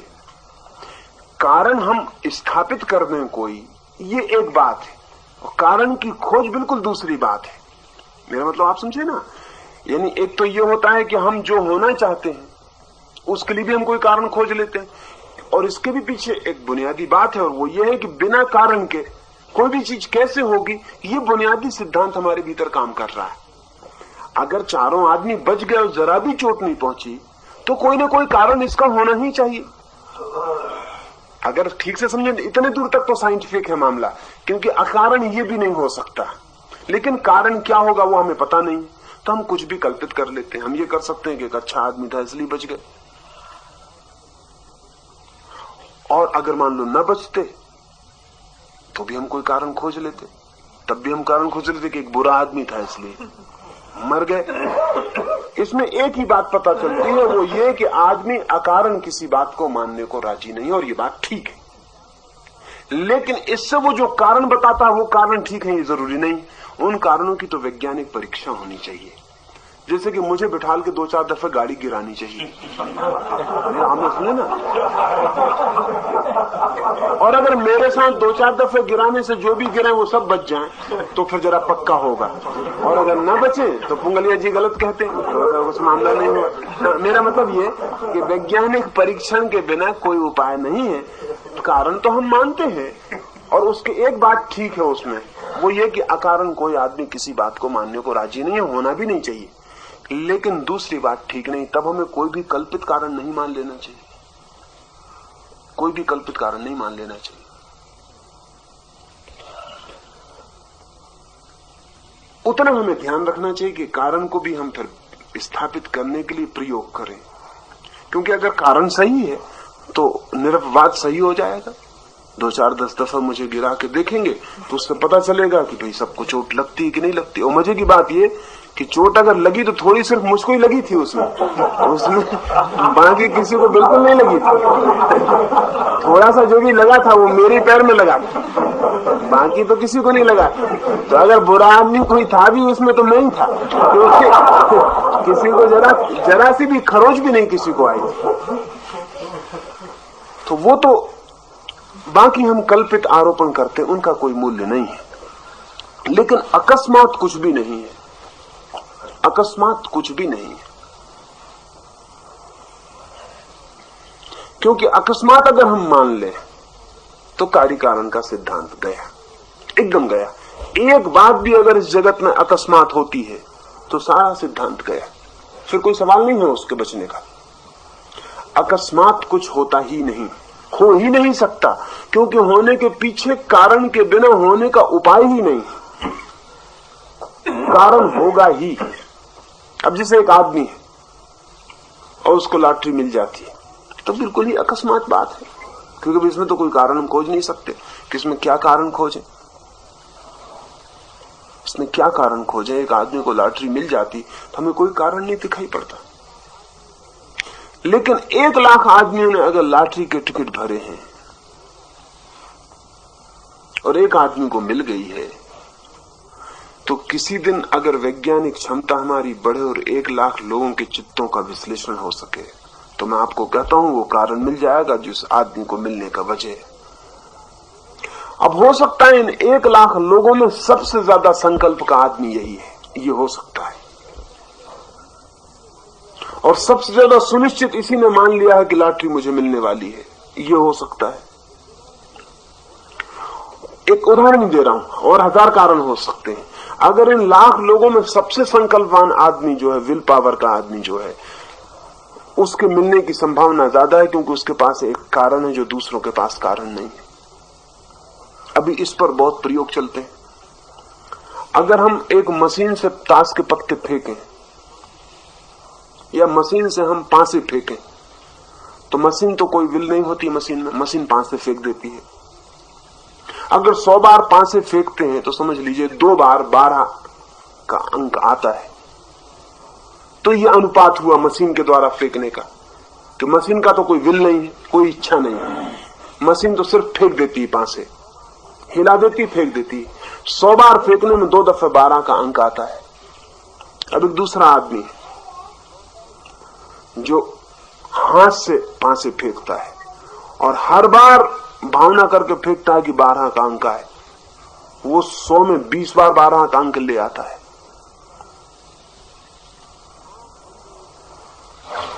आंख बंद है उसकी, हाथ देख नहीं सकता कि पांसा कैसा है क्या है, और वो 20 बार ले आता है। एक तीसरा आदमी है जो कितने ही उपाय करता है कि 12 का आंकड़ा आ जाए, लेकिन 100 में 2 बार भी नहीं ला पाता। यानी 2 बार जो कि मशीन भी ले आती, जो कि बिल्कुल ही कॉम्बिनेशन का सवाल, वो 2 बार भी नहीं ला पाता।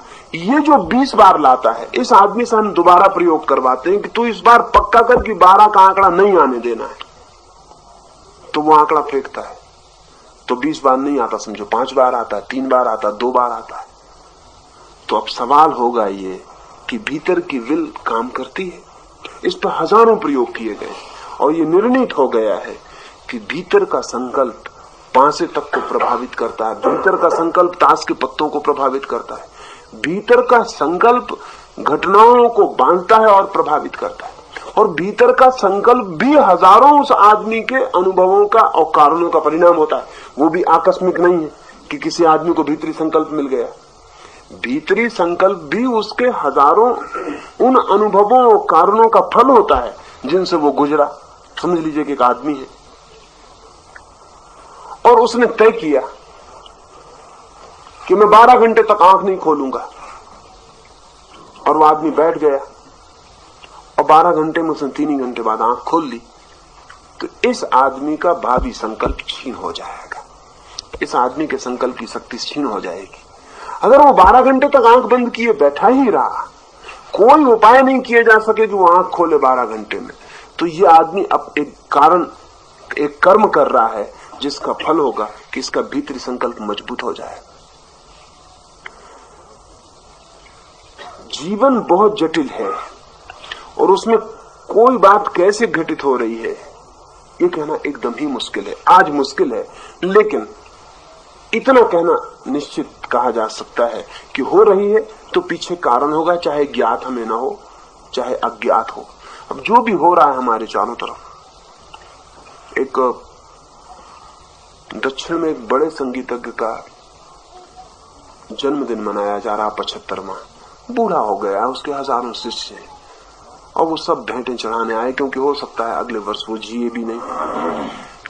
और उसके हजारों भक्त हैं, प्रेमी हैं, वो सब भेंट चढ़ाने आए। रात 2 बजे तक भेंट चलती रही है, लाखों रुपए की भेंट चढ़ गई है। राजा हैं, रानियां हैं जिन्होंने उससे सीखा है, वो सब देने आए। आखिर में 2 बजे एक भिखारी जैसा आदमी एक तारा ले हुए द्वार पर आया है। तो सिपाही ने उससे कहा, तुम कहां जाते हो? कहा कि मैं भी कुछ भेंट कराऊं। बोले तुम्हारे पास कुछ दिखाई नहीं पड़ता। तो उस भिखारी ने कहा कि जरूरी नहीं है कि जो दिखाई पड़े वही भेंट किया जाए, जो नहीं दिखाई पड़ता वो भी भेंट किया जा सकता है। तंबूरा भी उसने सिपाही के पास रख दिया और भीतर गया। भीतर जाकर उसने पैर पर सिर रखा। उस भिखारी की उम्र मुश्किल से 30-32 वर्ष है। तो बूढ़ा गुरु तो उसे पहचान भी नहीं सका। कहा तुमने कब मुझसे सीखा? मुझे याद नहीं पड़ता। उसने कहा मैंने कभी आपसे नहीं सीखा, क्योंकि मैं एक भिखारी का लड़का हूं, लेकिन महल के भीतर आप बजाते थे, मैं बाहर बैठ के सुनता था, और वहीं मैं भी कुछ सीखता रहा। तो लेकिन अब आज धन्यवाद तो देने आना ही चाहिए, सीखा तो आपसे ही है। द्वार की सीढ़ी के बाहर बैठ के सीखा, कभी भीतर नहीं आ सका, क्योंकि भीतर आने का कोई उपाय नहीं था। आज भी आना बड़ा मुश्किल से हुआ। एक छोटी सी भेंट लाया हूं, अंगीकार करेंगे? इंकार तो ना कर देंगे। तो उस गुरु ने सच कहा कि नहीं, इंकार कैसे कर दूंगा, पर देखा चाहो उस पर कुछ है तो ही नहीं, हाथ खाली है, कपड़े फटे हैं, कहां की भेंट है, कैसी भेंट है? कहा नहीं, इंकार कैसे कर दूंगा, तुम जो दोगे जरूर ले लूंगा। उसने आंख बंद किया, ऊपर जोर से कहा, भगवान मेरी बाकी उम्र मेरे गुरु को दे दे, क्योंकि मैं जी के भी क्या करूंगा। और ये कहते से वो आदमी मर गया।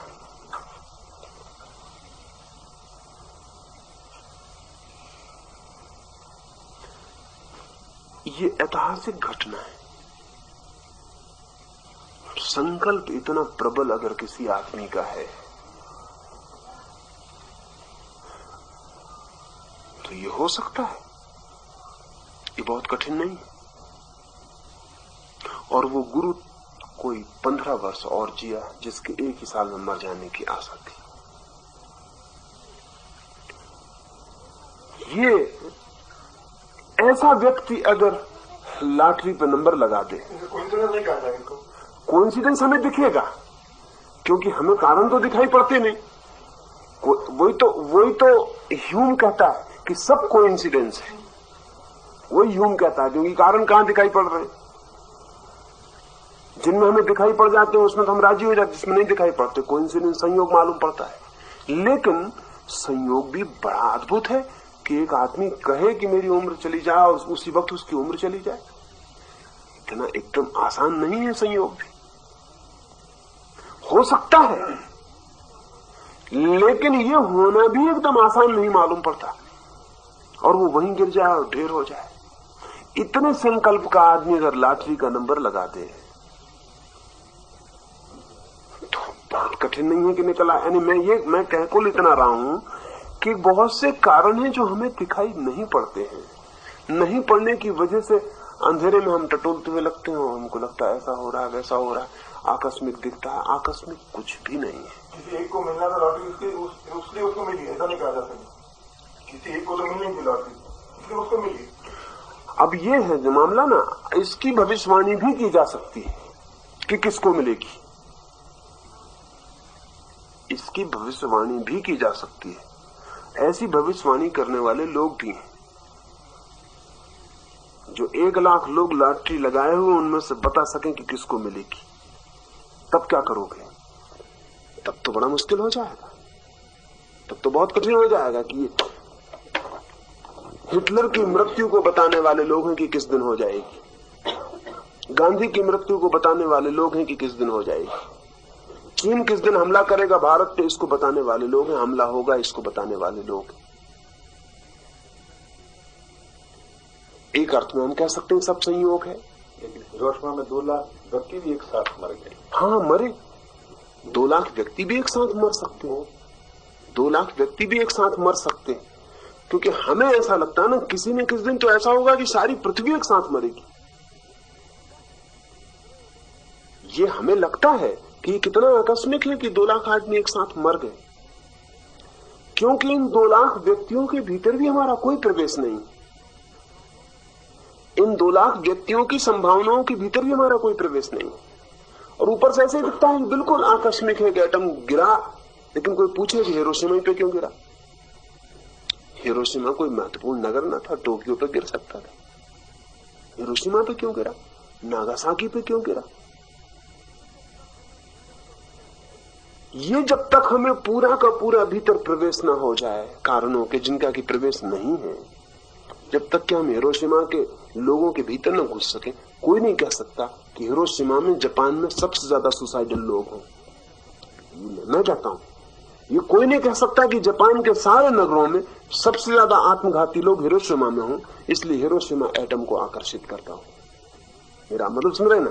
यानी मेरा मतलब यह कि हिरोशिमा क्यों मरने के लिए चुना गया है।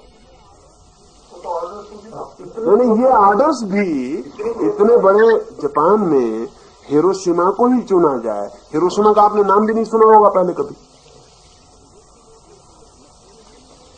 हिरोशिमा को चुना जाए, ये आकस्मिक, यानी मैं ये कह रहा हूं आकस्मिक नहीं हो सकता, ये भी भीतर कार्य कारण लिए होगा। हिरोशिमा हो सकता है पृथ्वी पर सबसे ज्यादा आत्मघाती लोगों का नगर है, और वो आकर्षित करता है कि उसे मारा जाए, और उसका चित्त आकर्षित। अब ये जान के हैरानी होगी आपको कि अगर एक मोटर में एक्सीडेंट हो जाए, एक एरोप्लेन में एक्सीडेंट हो जाए, क्योंकि चित्त को तो हम जानते नहीं,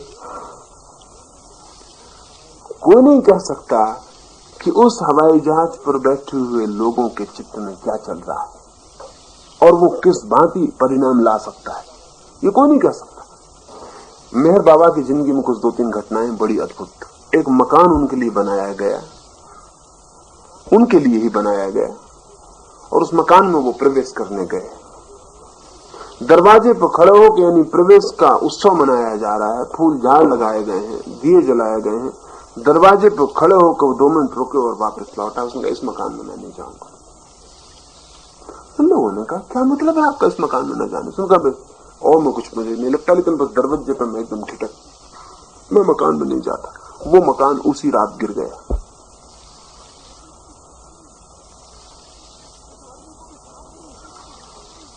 इस आदमी को भी साफ नहीं है कि क्या हुआ, लेकिन सीढ़ी पर उसको एकदम झिझक मालूम है, वो उसने इंकार कर दिया।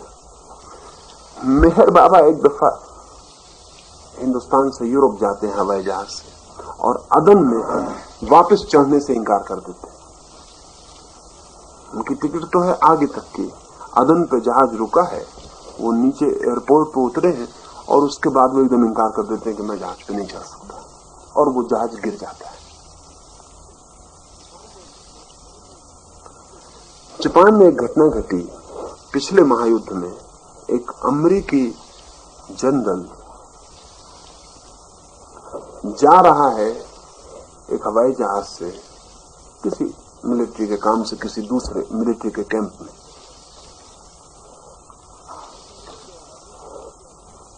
वो घर से निकल गया सुबह 8 बजे, उसकी टाइपिस्ट भागी हुई उसके घर पहुंची कोई 7:15 बजे, और उसकी पत्नी से कहा कि जनरल कहाँ है? मैंने कहा क्यों? कहा कि रात मैंने एक सपना देखा, मैं उनको कह दूं। मैं बहुत डर गई हूं, मगर पहले तो मैंने सोचा कहना कि नहीं, इसलिए इतनी देर हो गई। क्या सपना देखा? उसकी पत्नी ने पूछा। तो अपना सपना बताती कि मैंने देखा कि जनरल जिस हवाई जहाज से आज जा रहे हैं वो टकरा जाता है बीच में। उसमें जनरल है, पायलट है और एक औरत है, 3 लोग हैं। वो टकरा जाता है, हालांकि मरता कोई नहीं, टकरा जाता है, तीनों बच जाते हैं। लेकिन मुझे ऐसा सपना आया, तो मैंने कहा, तो उसकी पत्नी ने कहा कि तुम्हारा सपना यहीं से गलत हो गया, क्योंकि जनरल और पायलट 2 ही जा रहे हैं, उसमें कोई औरत नहीं, उसमें कोई औरत है ही नहीं, और वो तो निकल चुके हैं। फिर भी वो पत्नी और वो दोनों कार से एयरपोर्ट पहुंचते नहीं। जब वो पहुंचे तब जनरल जा चुका है, लेकिन एयरपोर्ट पर पता चलता है कि एक औरत दी गई। एक औरत ने वहीं आगे कहा कि मेरा पति बीमार है, वो किसी मिलिट्री आदमी की औरत है, मेरा पति बीमार है और मुझे कोई इस वक्त जाने का उपाय नहीं, तो मुझे आप ले चलें तो बड़ी कृपा होगी। तो जनरल ने कहा पूरा हवाई जहाज खाली, कोई बात नहीं, तुम चलो। एक औरत गई। तब उसकी पत्नी भी घबरा गई और वो एयरपोर्ट पर ही हैं कि उनको खबर मिलती है कि वो जहाज टकरा गया है, लेकिन मरा कोई नहीं। और उस लड़की ने, जिसको टाइपिस्ट को ये सपना आया है, उसने ठीक कितनी बड़ी चट्टान है जिससे वो टकराते हैं, कैसी जगह है वहां, कैसे दरख्त हैं, वो सब उसने कहा हुआ है। वो सब शब्द सही निकल गया है। लेकिन अगर ये सपना नहीं है तो बात अकस्मात है, लेकिन अगर ये सपना है पीछे तो बात एकदम अकस्मात नहीं है। कुछ फोर्सेस काम कर रही हैं, कुछ कारण काम कर रहे हैं, जिनका तालमेल आधा घंटे भर बाद होकर उस जहाज को गिरा देने वाला है। जिंदगी जैसी हम देखते हैं उतनी सरल नहीं है, सब चीजें समझ में नहीं भी आती हैं, लेकिन इतनी बात तो समझ में आती ही है कि अकारण कुछ भी नहीं है। कर्म के सिद्धांत का बुनियादी आधार यह है कि अकारण कुछ भी नहीं है। दूसरा बुनियादी आधार यह है कि जो हम कर रहे हैं वही हम भोग रहे हैं, उसमें जन्मों के फासले नहीं है। और जो हम भोग रहे हैं हमें जानना चाहिए कि हम उस भोगने के लिए जरूर कुछ उपाय कर रहे हैं, चाहे सुख हो, चाहे दुख हो, चाहे शांति हो, चाहे अशांति हो। जो बच्चे अंगहीन पैदा हो जाते हैं, अंधे हो जाते हैं या और अस्वस्थ पैदा हो जाते हैं, उसमें उन्होंने कौन सा कर्म किया जिसकी वजह से वो हो गए? हाँ, बहुत कारण है। अब ये सारी बात समझने जैसी है असल में। और महिपाल जी ने सवाल पूछा, वो भी उसमें आ जाए। एक बच्चा अंधा पैदा होता है तो 2 घटनाएं घट रही हैं। अगर वैज्ञानिक से पूछेंगे तो वो कहेगा इसके माँ बाप के जो अणु मिले उनमें अंधेपन की गुंजाइश थी। वैज्ञानिक यहां समझाएगा, वो भी अकारण नहीं मानता इसको, वो भी कारण मानता है, लेकिन कारण वो विज्ञान के खोजेगा। वो कहेगा जो माँ बाप के अणु मिले उन अणु से अंधा बच्चा ही पैदा हो सकता था, अंधा बच्चा पैदा हो गया। उन अणुओं में कुछ कमी थी, केमिकल, रासायनिक, जिससे कि आंख नहीं बन पाई, आंख नहीं बनी। वैज्ञानिक ये कहेगा, वो भी अकारण नहीं मानता इसको, लेकिन धार्मिक कहेगा कि बात इतनी ही नहीं है, और भी पीछे कारण। जो आदमी मरा, क्योंकि विज्ञान के लिए तो आदमी सिर्फ जन्मता है, जन्म के पहले कुछ भी नहीं, इसीलिए विज्ञान पूरा वैज्ञानिक नहीं।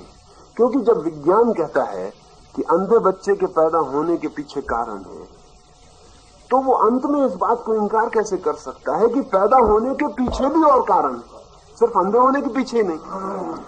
यानी वो इतना तो मानता है कि अंधा पैदा होगा क्योंकि अणुओं में कुछ ऐसा कारण है जिससे अंधा पैदा होना, लेकिन पैदा ही क्यों होगा? ये पैदा ही क्यों होगा? ये आदमी वो बस अणुओं के मिलने पर शुरुआत मानता है। उसके पीछे धर्म कहता है उसके पीछे भी कार्य कारण की श्रृंखला है, उसको भी तोड़ा नहीं जा सकता। तो धर्म ये कहता है कि जो आदमी मरा, मरते वक्त तक ऐसी स्थितियां हो सकती हैं कि वो आदमी खुद भी आंख ना चाहे। समझ लें इसको, ऐसी स्थितियां हो सकती हैं कि वो आदमी खुद भी आंख न चाहे, या ऐसे उसके कर्मों का पूरा योग हो सकता है उस क्षण में कि आंख संभव न रहे। और ऐसा आदमी अगर मरे तो ऐसी आत्मा उसी माँ बाप के शरीर में प्रवेश कर सकेगी जहां अंधे होने का संयोग जुड़ गया। यानी ये दोहरे कारण है। जैसे मैं उदाहरण के लिए कहूं, एक लड़की को मैं जानता हूं जिसकी आंख चली गई, और आंख सिर्फ इसलिए चली गई कि उसके प्रेमी से उसे मिलने को मना कर दिया गया, देखने को मना कर दिया गया, और उसके मन में भाव इतना गहरा हो गया इस बात का कि जब प्रेमी को नहीं देखना है तो फिर देखना भी क्या है। ये भाव इतना संकल्पपूर्ण हो गया कि आंख चली गई, और किसी इलाज से आंख नहीं लौटाई जा सकी जब तक कि उसको प्रेमी से मिलने नहीं दिया गया। मिलने से आंख वापस लौट आई। उसके मन ने ही आंख का साथ छोड़ दिया। तो मरते क्षण में, मरते वक्त में आत्मा के पूरे जीवन की व्यवस्था, उसका चित्त, उसके संकल्प, उसकी भावनाएं सब काम कर रही हैं। इन सारी संकल्पों, इन सारी भावनाओं, इस सारे कर्म शरीर को, इस सारे संकल्प शरीर को लेके वो इस शरीर को छोड़ती। नया शरीर हर कोई ग्रहण नहीं कर लिया जाएगा। वो उसी शरीर की तरफ सहज नियम से आकर्षित होगी जहां उसकी इच्छाएं, जहां उसके कर्म, जहां उसकी भावनाएं पूरी की पूरी उपलब्ध हो सकती हैं।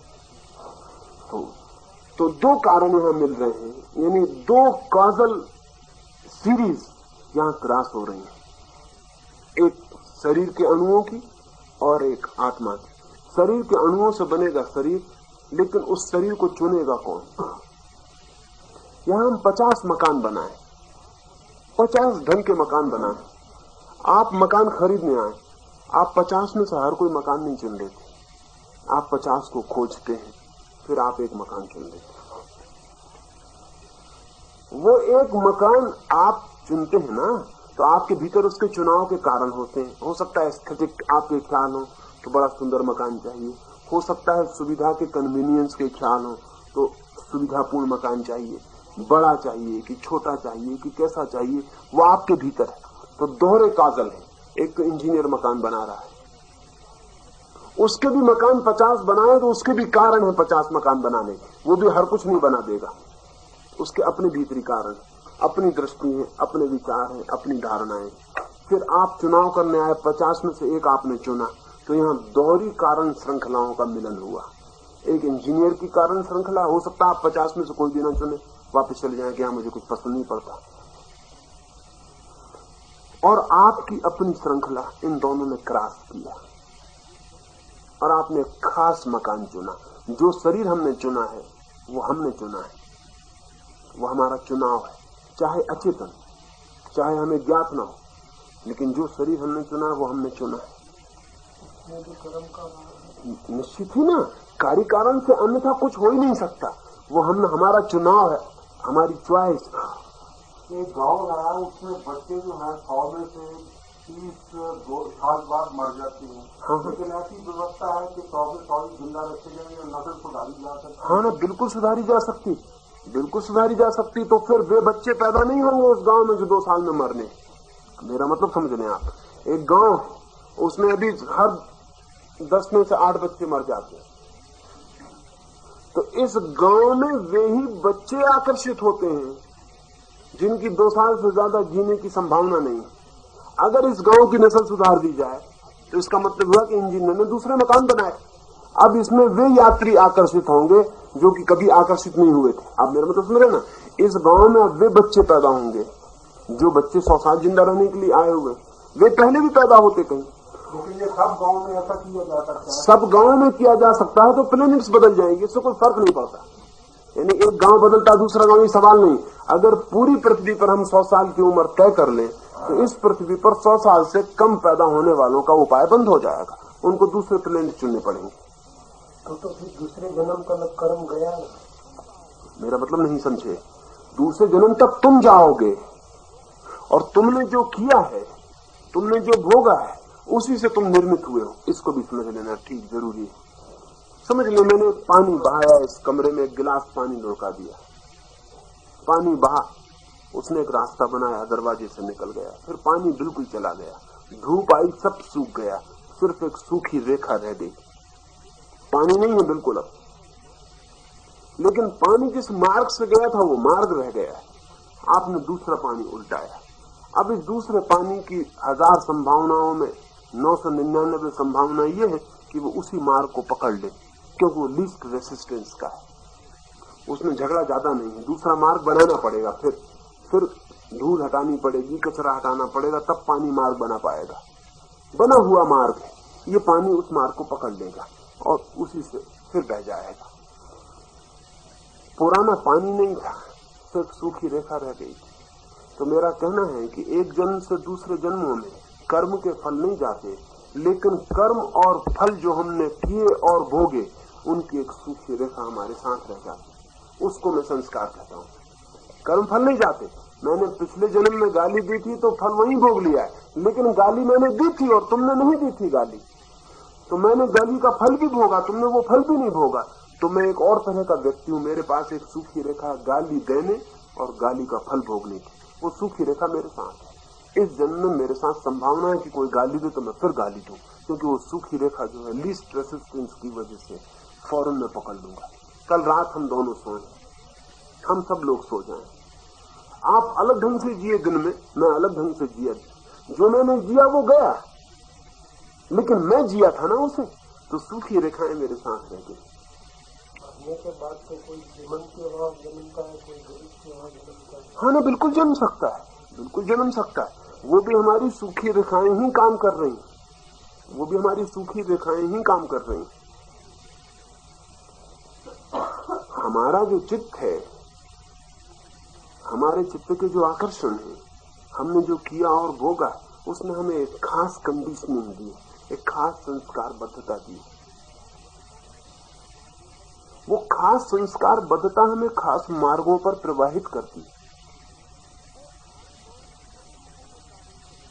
वो खास मार्ग सब रूपों में कारण से बंधे होंगे, चाहे वो समृद्ध के घर पैदा हो, चाहे गरीब के घर पैदा हो, चाहे वो हिंदुस्तान में पैदा हो, चाहे अमेरिका में पैदा हो, चाहे सुंदर हो, चाहे कुरूप हो, चाहे जल्दी मरने वाला कि देर जीने वाला। इन सारी चीजों में उस आदमी ने जो किया है और भोगा है, उसकी संस्कारशीलता काम करेगी ही। अकारण ये कुछ भी नहीं, अकारण ये कुछ भी नहीं।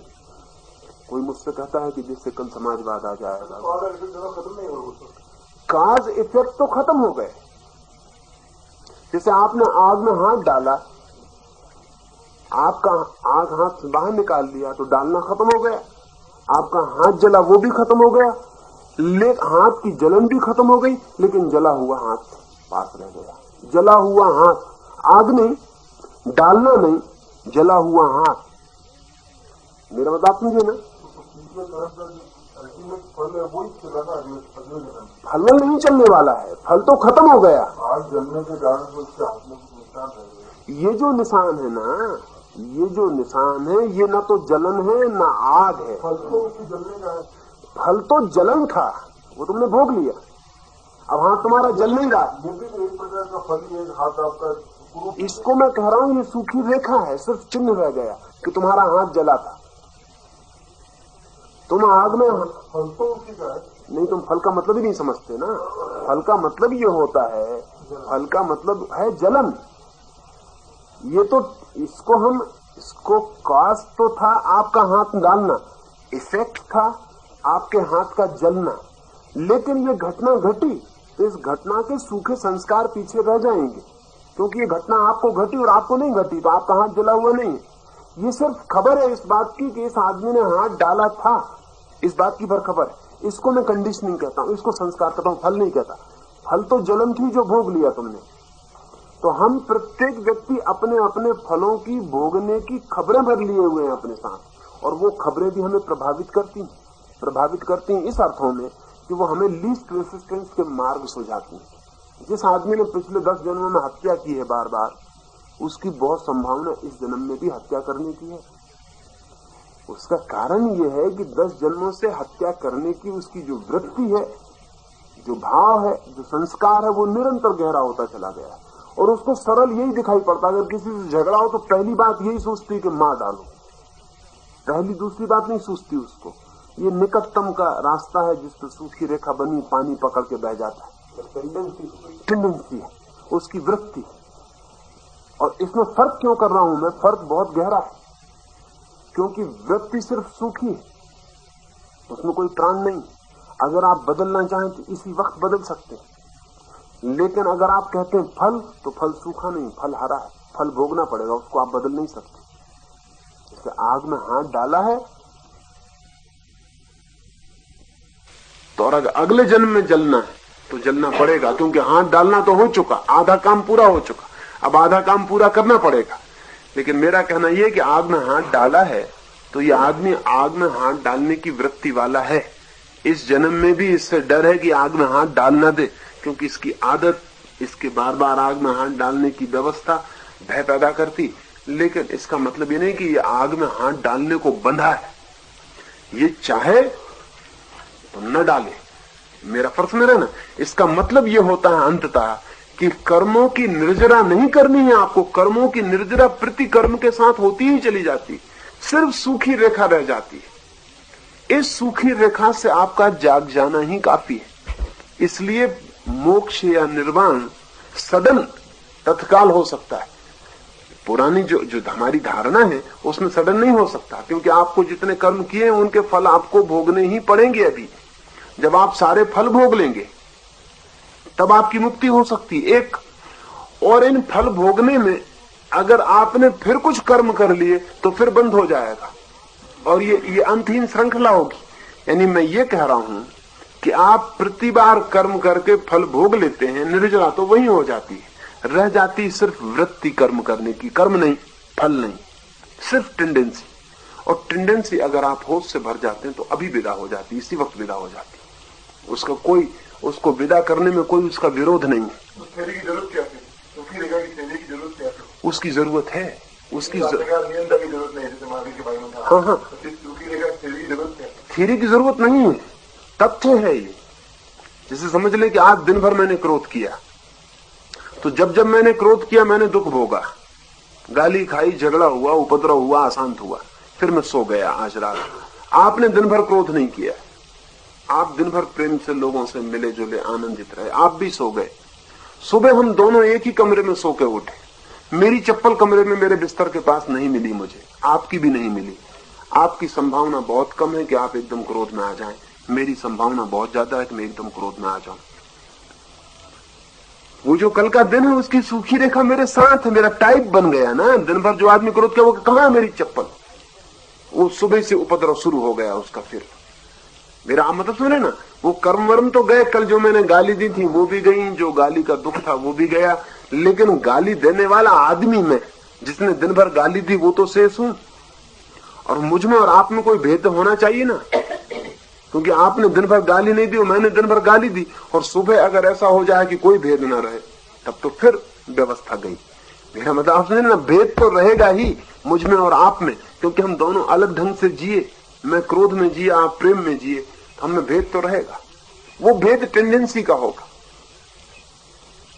वो भेद वृत्ति का होगा, फल का नहीं होगा, फल का नहीं होगा। हाँ, फल तो गया, फल तो गया, क्यों?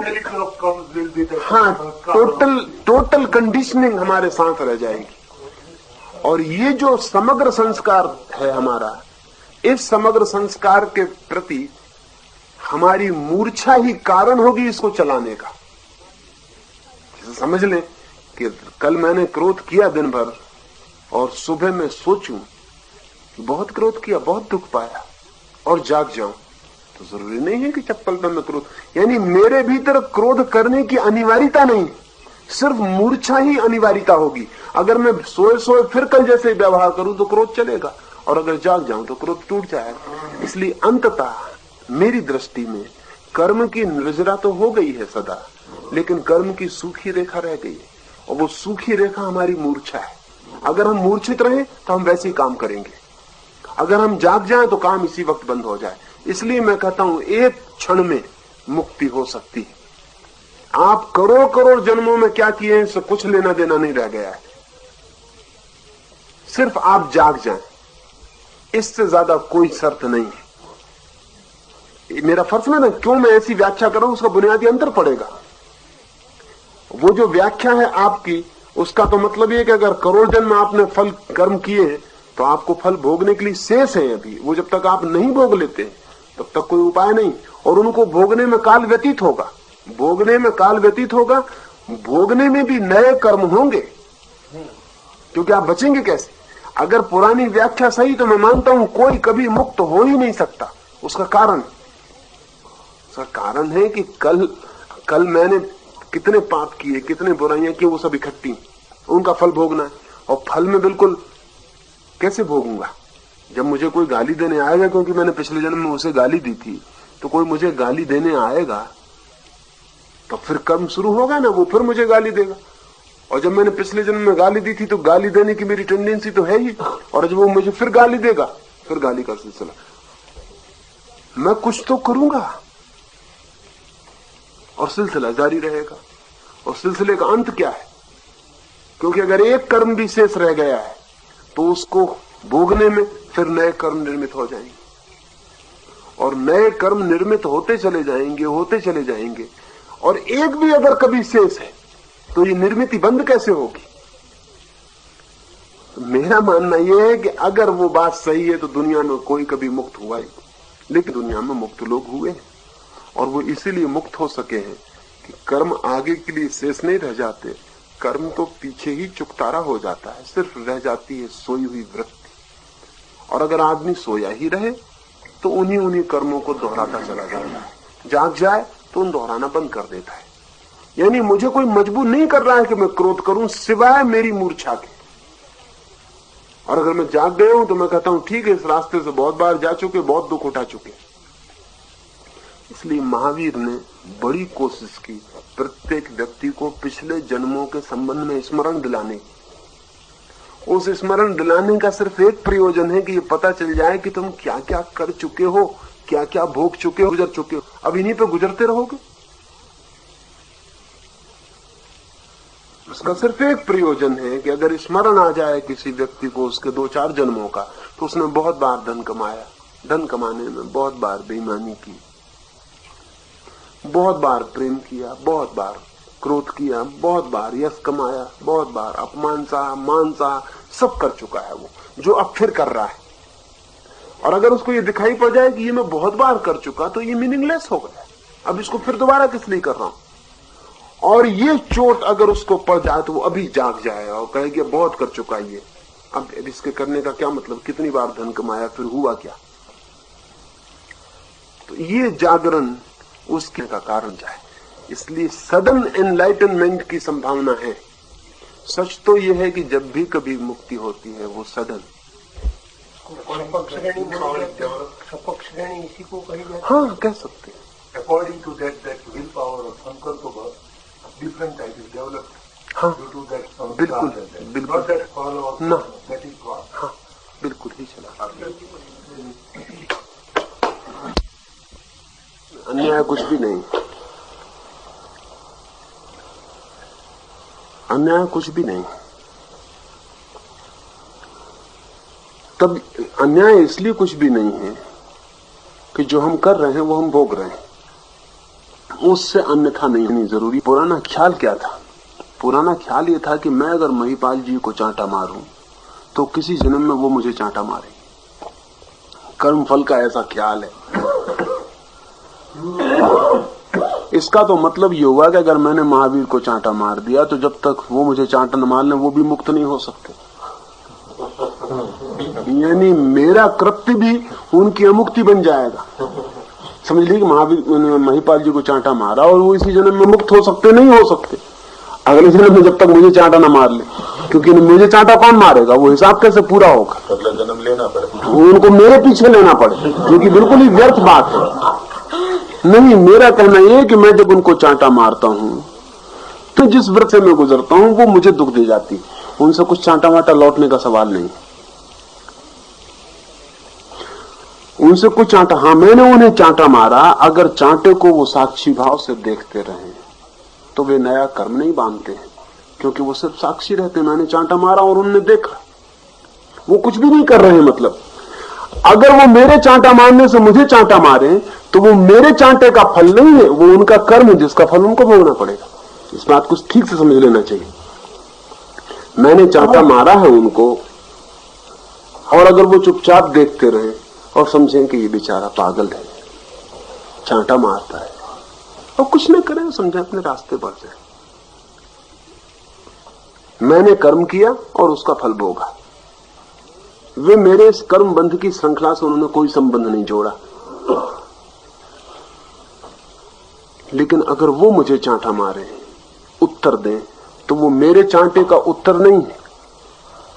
मेरे चांटे का उत्तर तो मैं ही भोग रहा हूं, इस चांटे का उत्तर वही भोगने वाले, ये उनकी अपनी कर्म श्रृंखला है, इससे मुझे कुछ लेना देना नहीं है।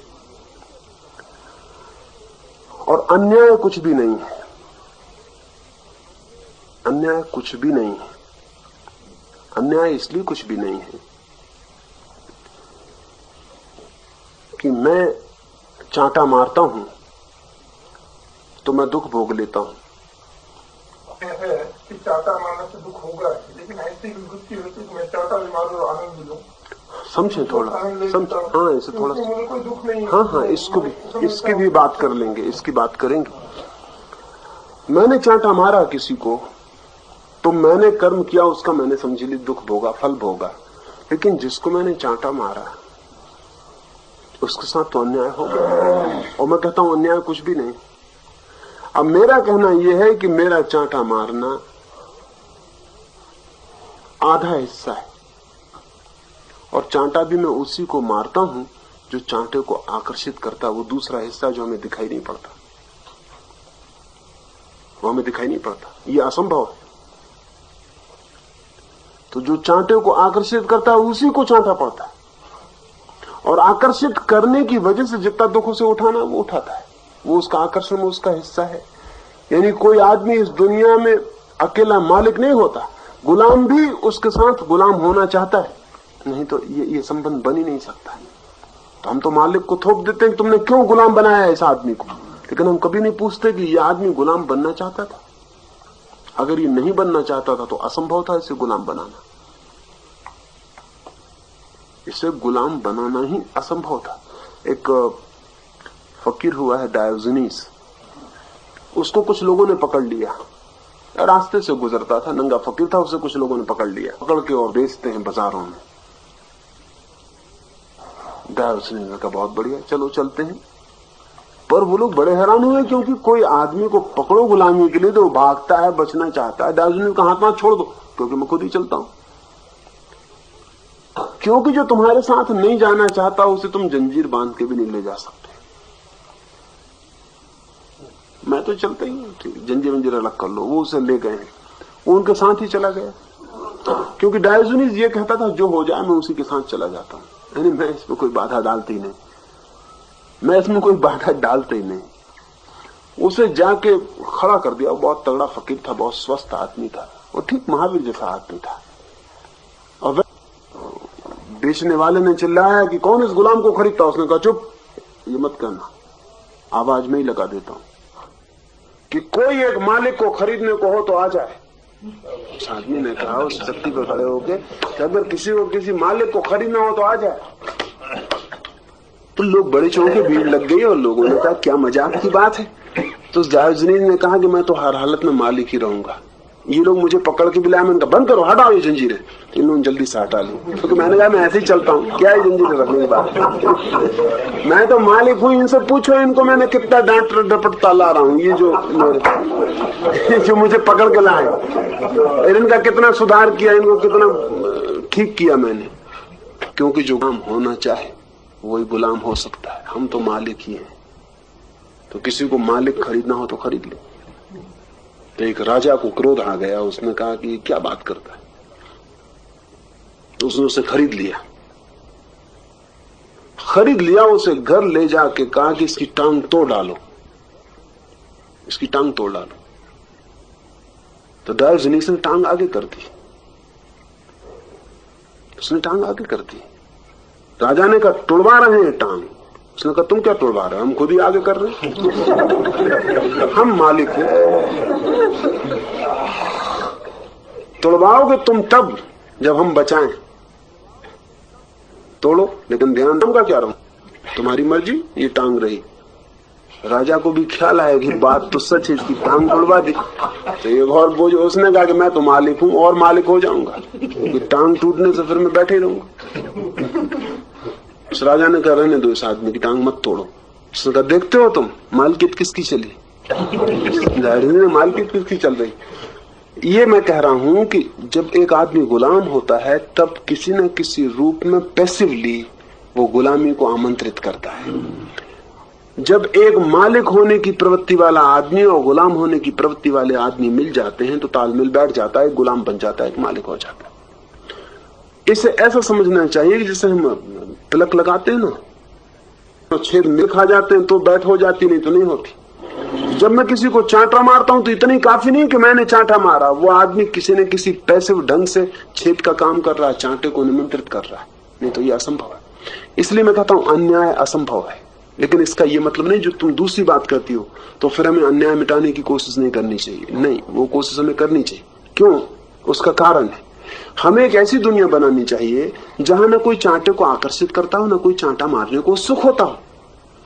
अन्याय कभी भी नहीं है। अन्याय का कुल मतलब इतना हो सकता है कि भी ऐसे लोग हैं दुनिया में जो चांटा मारने को भी उत्सुक हैं और ऐसे लोग भी हैं दुनिया में जो चांटा खाने को उत्सुक है। अन्याय घटना में नहीं है, अन्याय इस स्थिति में। इसको समझ आग में कुछ लोग आग में जलाने को राजी थे तो नियम चलता था।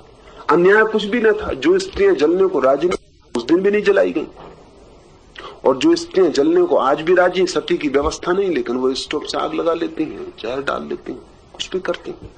यानी मेरा कहना यह है कि जो स्त्रियां नहीं, सारी स्त्रियां तो सती नहीं हो जाती थी, कुछ स्त्रियां सती होती थी। और अगर तुम हिसाब लगाने जाओ तो जितनी औरतें आज आग लगा के मरती हैं वो अनुपात ज्यादा नहीं पाओगे, वो उतना नहीं पाओगे। इसको बड़ा सोचने जैसा मामला है। सती की व्यवस्था आग में जलने वाली औरतों के लिए एक सुविधा थी कि आंतरिक पूरी की पूरी मनोवृत्ति होती थी, नहीं तो नहीं हो सकता, यह असंभव है। यानी मैं ये कह रहा हूं कि घटना जब भी घटती है तो उसके दो पहलू हैं, और उसमें हम एक ही पहलू को जिम्मेदार ठहराते हैं, हमारी गलती, दूसरा पहलू उतने ही जिम्मेवार होता। जैसे हम कहते हैं अंग्रेजों ने आके हमको गुलाम बना लिया, ये आधा हिस्सा है, हम गुलाम होने की तैयारी में थे, ये दूसरा हिस्सा जो हमें ख्याल में नहीं आता। और जब तक हम गुलाम होने की तैयारी में थे गुलाम रहते। ये दूसरी बात थी कि अंग्रेज बनाते कि खून बनाते कि फ्रेंच बनाते, ये गौण बात थी, लेकिन गुलामी घटती, तो गुलामी की हमारी तैयारी थी। लेकिन इसका मतलब ये नहीं कि मैं कहता हूं कि सती की प्रथा जारी रहना चाहिए। मैं कहता ये हूं ये प्रथा तो गलत है। प्रथा इसलिए गलत है कि जलाने वाला भी गलत काम कर रहा है और ज्यादा न्याययुक्त हो सकता है, लेकिन जो होता है वो हमेशा जस्टिफाइड है इस अर्थों में कि वही हो सकता था। आदमी की क्वालिटी और जीवन और चेतना बदले तो कुछ और होना शुरू हो जाएगा। अन्याय सिर्फ एक है कि जैसी जीवन व्यवस्था है वो हमें बहुत दुख में डाल रही है, और दुख हम ही बना रहे हैं, कोई और बना नहीं रहा है। इससे बेहतर जीवन व्यवस्था हो सकती जो ज्यादा हमें सुख में ले जाए, ज्यादा आनंद में ले जाए, और वैसी व्यवस्था के लिए हमें चेष्टारत होना चाहिए, व्यक्तिगत रूप से भी सामूहिक रूप से भी। अब जैसे कि उदाहरण के लिए मैं कहूं, जैसे रूस में समाजवाद है और सारे लोगों की संपत्ति बराबर हो गई, तो लोग पूछते हैं कि जहां तो क्यों अन्याय हो रहा है। जिस मुल्क में समानता का संस्कार अर्जित नहीं हुआ है चेतना में, वहां असमानता है, वो जस्टिफाइड है। जस्टिफाइड इस अर्थों में कि जो हमारी चेतना है वो हमारा फल है। अगर रूस की चेतना उस जगह पहुंच गई है सामूहिक रूप से जहां की संपत्ति की समानता संस्कार का हिस्सा हो गई, तो ठीक, उन्होंने समानता स्थापित कर ली, और इसका परिणाम यह होगा कि रूस में वे आत्माएं जन्म लेने लगेंगी जिनमें समानता के भाव का उदय हुआ है, और जो असमानता के भाव की आत्माएं हैं वो रूस में जन्म लेना बंद कर देंगी। हमें सिर्फ एक तरफ से देखने पर कठिनाई मालूम पड़ती है, अगर दोनों तरफ से देखेंगे, टोटल देखेंगे, किस चेतना की स्थिति है। असमानता सामान्य स्थिति है।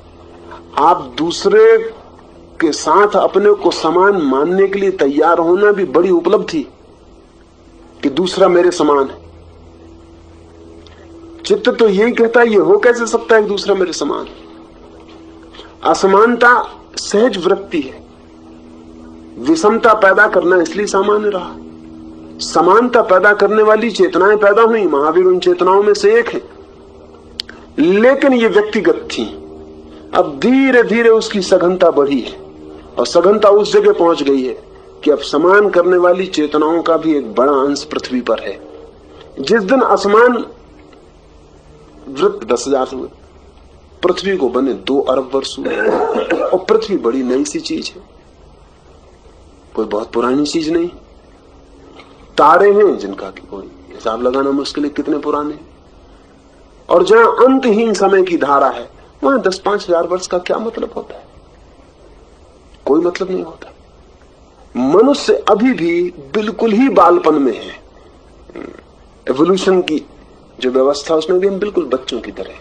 अभी हम जवान भी नहीं हुए, बूढ़ा होना तो बहुत दूर की बात है। तो अभी थोड़ी सी बातें प्रकट होनी शुरू हुई, जैसे कि एक बच्चा है, वो 14 साल का हुआ और उसमें सेक्स का भाव उठा, और लोग कहें कि 14 साल से ये क्या कर रहा था, 14 साल से सेक्स का भाव नहीं। प्रकृति मानेगी कि अब तुम समान हो सकते हो, अब तुम उस योग्यता के हो गए हो, 10,000 वर्ष लग जाएंगे, क्योंकि वो पूरी मनुष्य जाति का सवाल है, एक व्यक्ति का सवाल नहीं। हाँ, एक व्यक्ति तो कभी भी समान होने की वृत्ति को उपलब्ध हो सकता है, उसी को हम सम्यक्त्व कहते हैं, समता कहते हैं, जो समान होने की, जिसके मन से ये भेद ही मिट गया कि कौन नीचा है कौन ऊंचा है, ये सवाल ही चला गया। तो कोई महावीर कोई बुद्ध इसको उपलब्ध हो जाए, इसमें अड़चन नहीं। लेकिन मनुष्य जाति इस तल पर आने में तो हजारों वर्ष ले लेती। अन्याय नहीं है इस अर्थ में कि प्रत्येक चीज अपने कारणों से न्याय युक्त है। अन्याय है इस अर्थों में कि जिंदगी इससे भी ज्यादा आनंदपूर्ण, ज्यादा शांति की, ज्यादा सौरभ की हो सकती है। उसकी दिशा में हमें कोशिश करनी चाहिए। तुम ये कहो उसे बदलने की कोशिश करती हो, तो हम जब ये सोचने लगते हैं कि ना करें, तब हम गलती में पड़ जाते हैं। ना करने के लिए कारण जुटाना बहुत मुश्किल है, और वही तो ना करने का जिस दिन कारण जुटा लोगे उस दिन सामायिक हो जाएगी, वो मोक्ष हो जाएगा। मेरा मतलब समझ रहे ना, करने का कारण ही हमने जुटाया है सब। जिस दिन हम उस हालत में आ जाएंगे कि हम कह सके कि ना करना भी काफी है, अब कुछ नहीं करते, नियम से तो नियम के हम बाहर हो जाएंगे। उस स्थिति का ही नाम मोक्ष, जो करने के बाहर हो गया। लेकिन जो करने के भीतर है वो तो कुछ ना कुछ करता ही रहेगा, करता ही रहेगा। हाँ, ठीक है ना, ठीक कहते हैं। और वो जो पंगलिया जी कहते हैं वो भी समझ लेना चाहिए। वो ये कहते हैं कि एक आदमी हो सकता है जो चांटा मारने में दुख ना उठाए, बहुत ही नीचे उतर गया, और उसने चांटा मारने में इतना खोया जितना कि चांटा मार के दुखी होने वाला नहीं खोता है। उसको जरा ख्याल रख लेना। चांटा मार के जो दुखी होता है वो तो बहुत थोड़ा सा फल भोगता है, लेकिन जो चांटा मार के आनंदित होता है उसने तो भारी फल भोग लिया। उसका तो विकास का तल एकदम नीचे चला गया, वो एकदम जंगली हो गया। उसने 10,000, 20,000, 25,000 साल में जो आदमी ने विकास किया सब खो दिया, वो वहां चला गया। उसका विकास तो इतना पिछड़ गया कि उसको तो जन्मों का चक्कर हो जाएगा, जिसमें कि वो वापस उस जगह आए जहां चांटा मारने से दुख होता। मेरा मतलब सुन रहे हैं आपने? फल वो भी भोग रहा है, बहुत भारी फल भोग रहा है, साधारण फल नहीं भोग रहा है। उसका फल बहुत गहरा है, बहुत गहरा है। वैसी सुखी रेखा कर्म से तो उसको वैसे ही होने का शक्यता रहती है। ठीक कहते हैं। साधारणता तुम समझते हो दमन कर्म नहीं है। असल में हमारी कठिनाई क्या है, दमन कर्म है, दमन भी कर्म है, भोग भी कर्म है, वैश्या होना भी एक कर्म है, दमन भी कर्म है, दमन भी उसका एक कर्म है, समझे ना? हाँ, तो दमन की भी सूखी रेखा रह जाती है। सन्यासी है एक, साध्वी है एक, हजारों सूखी रेखाएं। असल में होता क्या है कि हम कॉम्प्लेक्सिटी को नहीं समझ पाते। हम समझते हैं कोई एक आध रेखा है, हजारों हमारे कर्म है, हजारों रेखाएं ताकि मैं सन्यासी हो जाती। तो दोहरी रेखाएं पड़ रही, वैश्या होने का कर्म कर रही, उसकी एक रेखा पड़ रही, लेकिन उससे भी प्रबल रेखा इसकी पड़ रही है कि वो वैश्या होने से पीड़ित और नहीं होना चाहती और सन्यास नहीं होना चाहती। सामने सन्यास नहीं रह रही, वो सुबह से सांझ तक साध रही है, अपने को ब्रह्मचर्य साध रही है। लेकिन जब भी वैश्या के घर में दिया जलता है और सुगंध निकलती और संगीत बजने लगता, तब उसका मन डमाडोल हो जाता और वो सोचती पता नहीं वैश्या कैसा आनंद लूट रही होगी। तो साध्वी भी दो रेखाएं बना रही, एक रेखा बना रही वो साध्वी होने की और एक रेखा बना रही वो वैश्या होने का आकर्षण की। अब इन सबके तालमेल पर निर्भर करेगा अंततः कि साध्वी वैश्या हो जाए कि वैश्या साध्वी हो जाए। मेरा मतलब समझे ना, खुद कभी थोड़ी देर इधर जाते हो फिर थोड़ी देर इधर जाते हो, तुम भी कोई सीधी रेखा में नहीं चले जा रहे। कभी तुम अच्छे आदमी होने की रेखा में 2 कदम चलते हो, 10 कदम बुरे आदमी के होने में हटाते हो। तुम्हारी जिंदगी भी कोई ऐसी नहीं कि तुम एक रास्ते पे सीधे चले जा रहे हो, तुम बार बार चौरस्ते पे लौट आते हो, पीछे चले जाते हो, आगे जाते हो, बाएं दाएं जाते हो, सब तुम घूम रहे हो। इस सब का टोटल हिसाब होगा। हिसाब मतलब ये कि तुम्हारे चित्त पे सबके संस्कार होंगे, वो सब संस्कार एक दूसरे को काटेंगे। आखिरी हिसाब में जो कट के तुम्हारी रेखा बन जाती है वो तुम्हारा व्यक्तित्व निर्माण करेगी। और फिर भी ऐसा नहीं है कि तुम एकहरा व्यक्तित्व लेके पैदा होते हो, तुम अनंत संभावनाएं लेके पैदा होते हो। एक बच्चा पैदा हुआ, उस बच्चे के सन्यासी होने की संभावना है। जब समझाने में बैठता हूं तो तुम एक नियम समझते हो तो तुमको तत्काल दूसरा ख्याल आता है उसका क्या होगा, और समझाने में उपाय नहीं है कोई सब इकट्ठा समझाने का, समझे ना, सब इकट्ठा समझाने का उपाय नहीं। अगर मैं क्रोध समझाऊंगा तो क्रोध समझाऊंगा, घृणा समझाऊंगा तो घृणा समझाऊंगा, प्रेम समझाऊंगा तो प्रेम समझाऊंगा, दया समझाऊंगा तो दया समझाऊंगा। और तुम एक साथ सब हो, दया भी, प्रेम भी, घृणा भी, क्रोध भी, सब एक साथ हो तुम, और तुम्हारी सब संभावनाएं।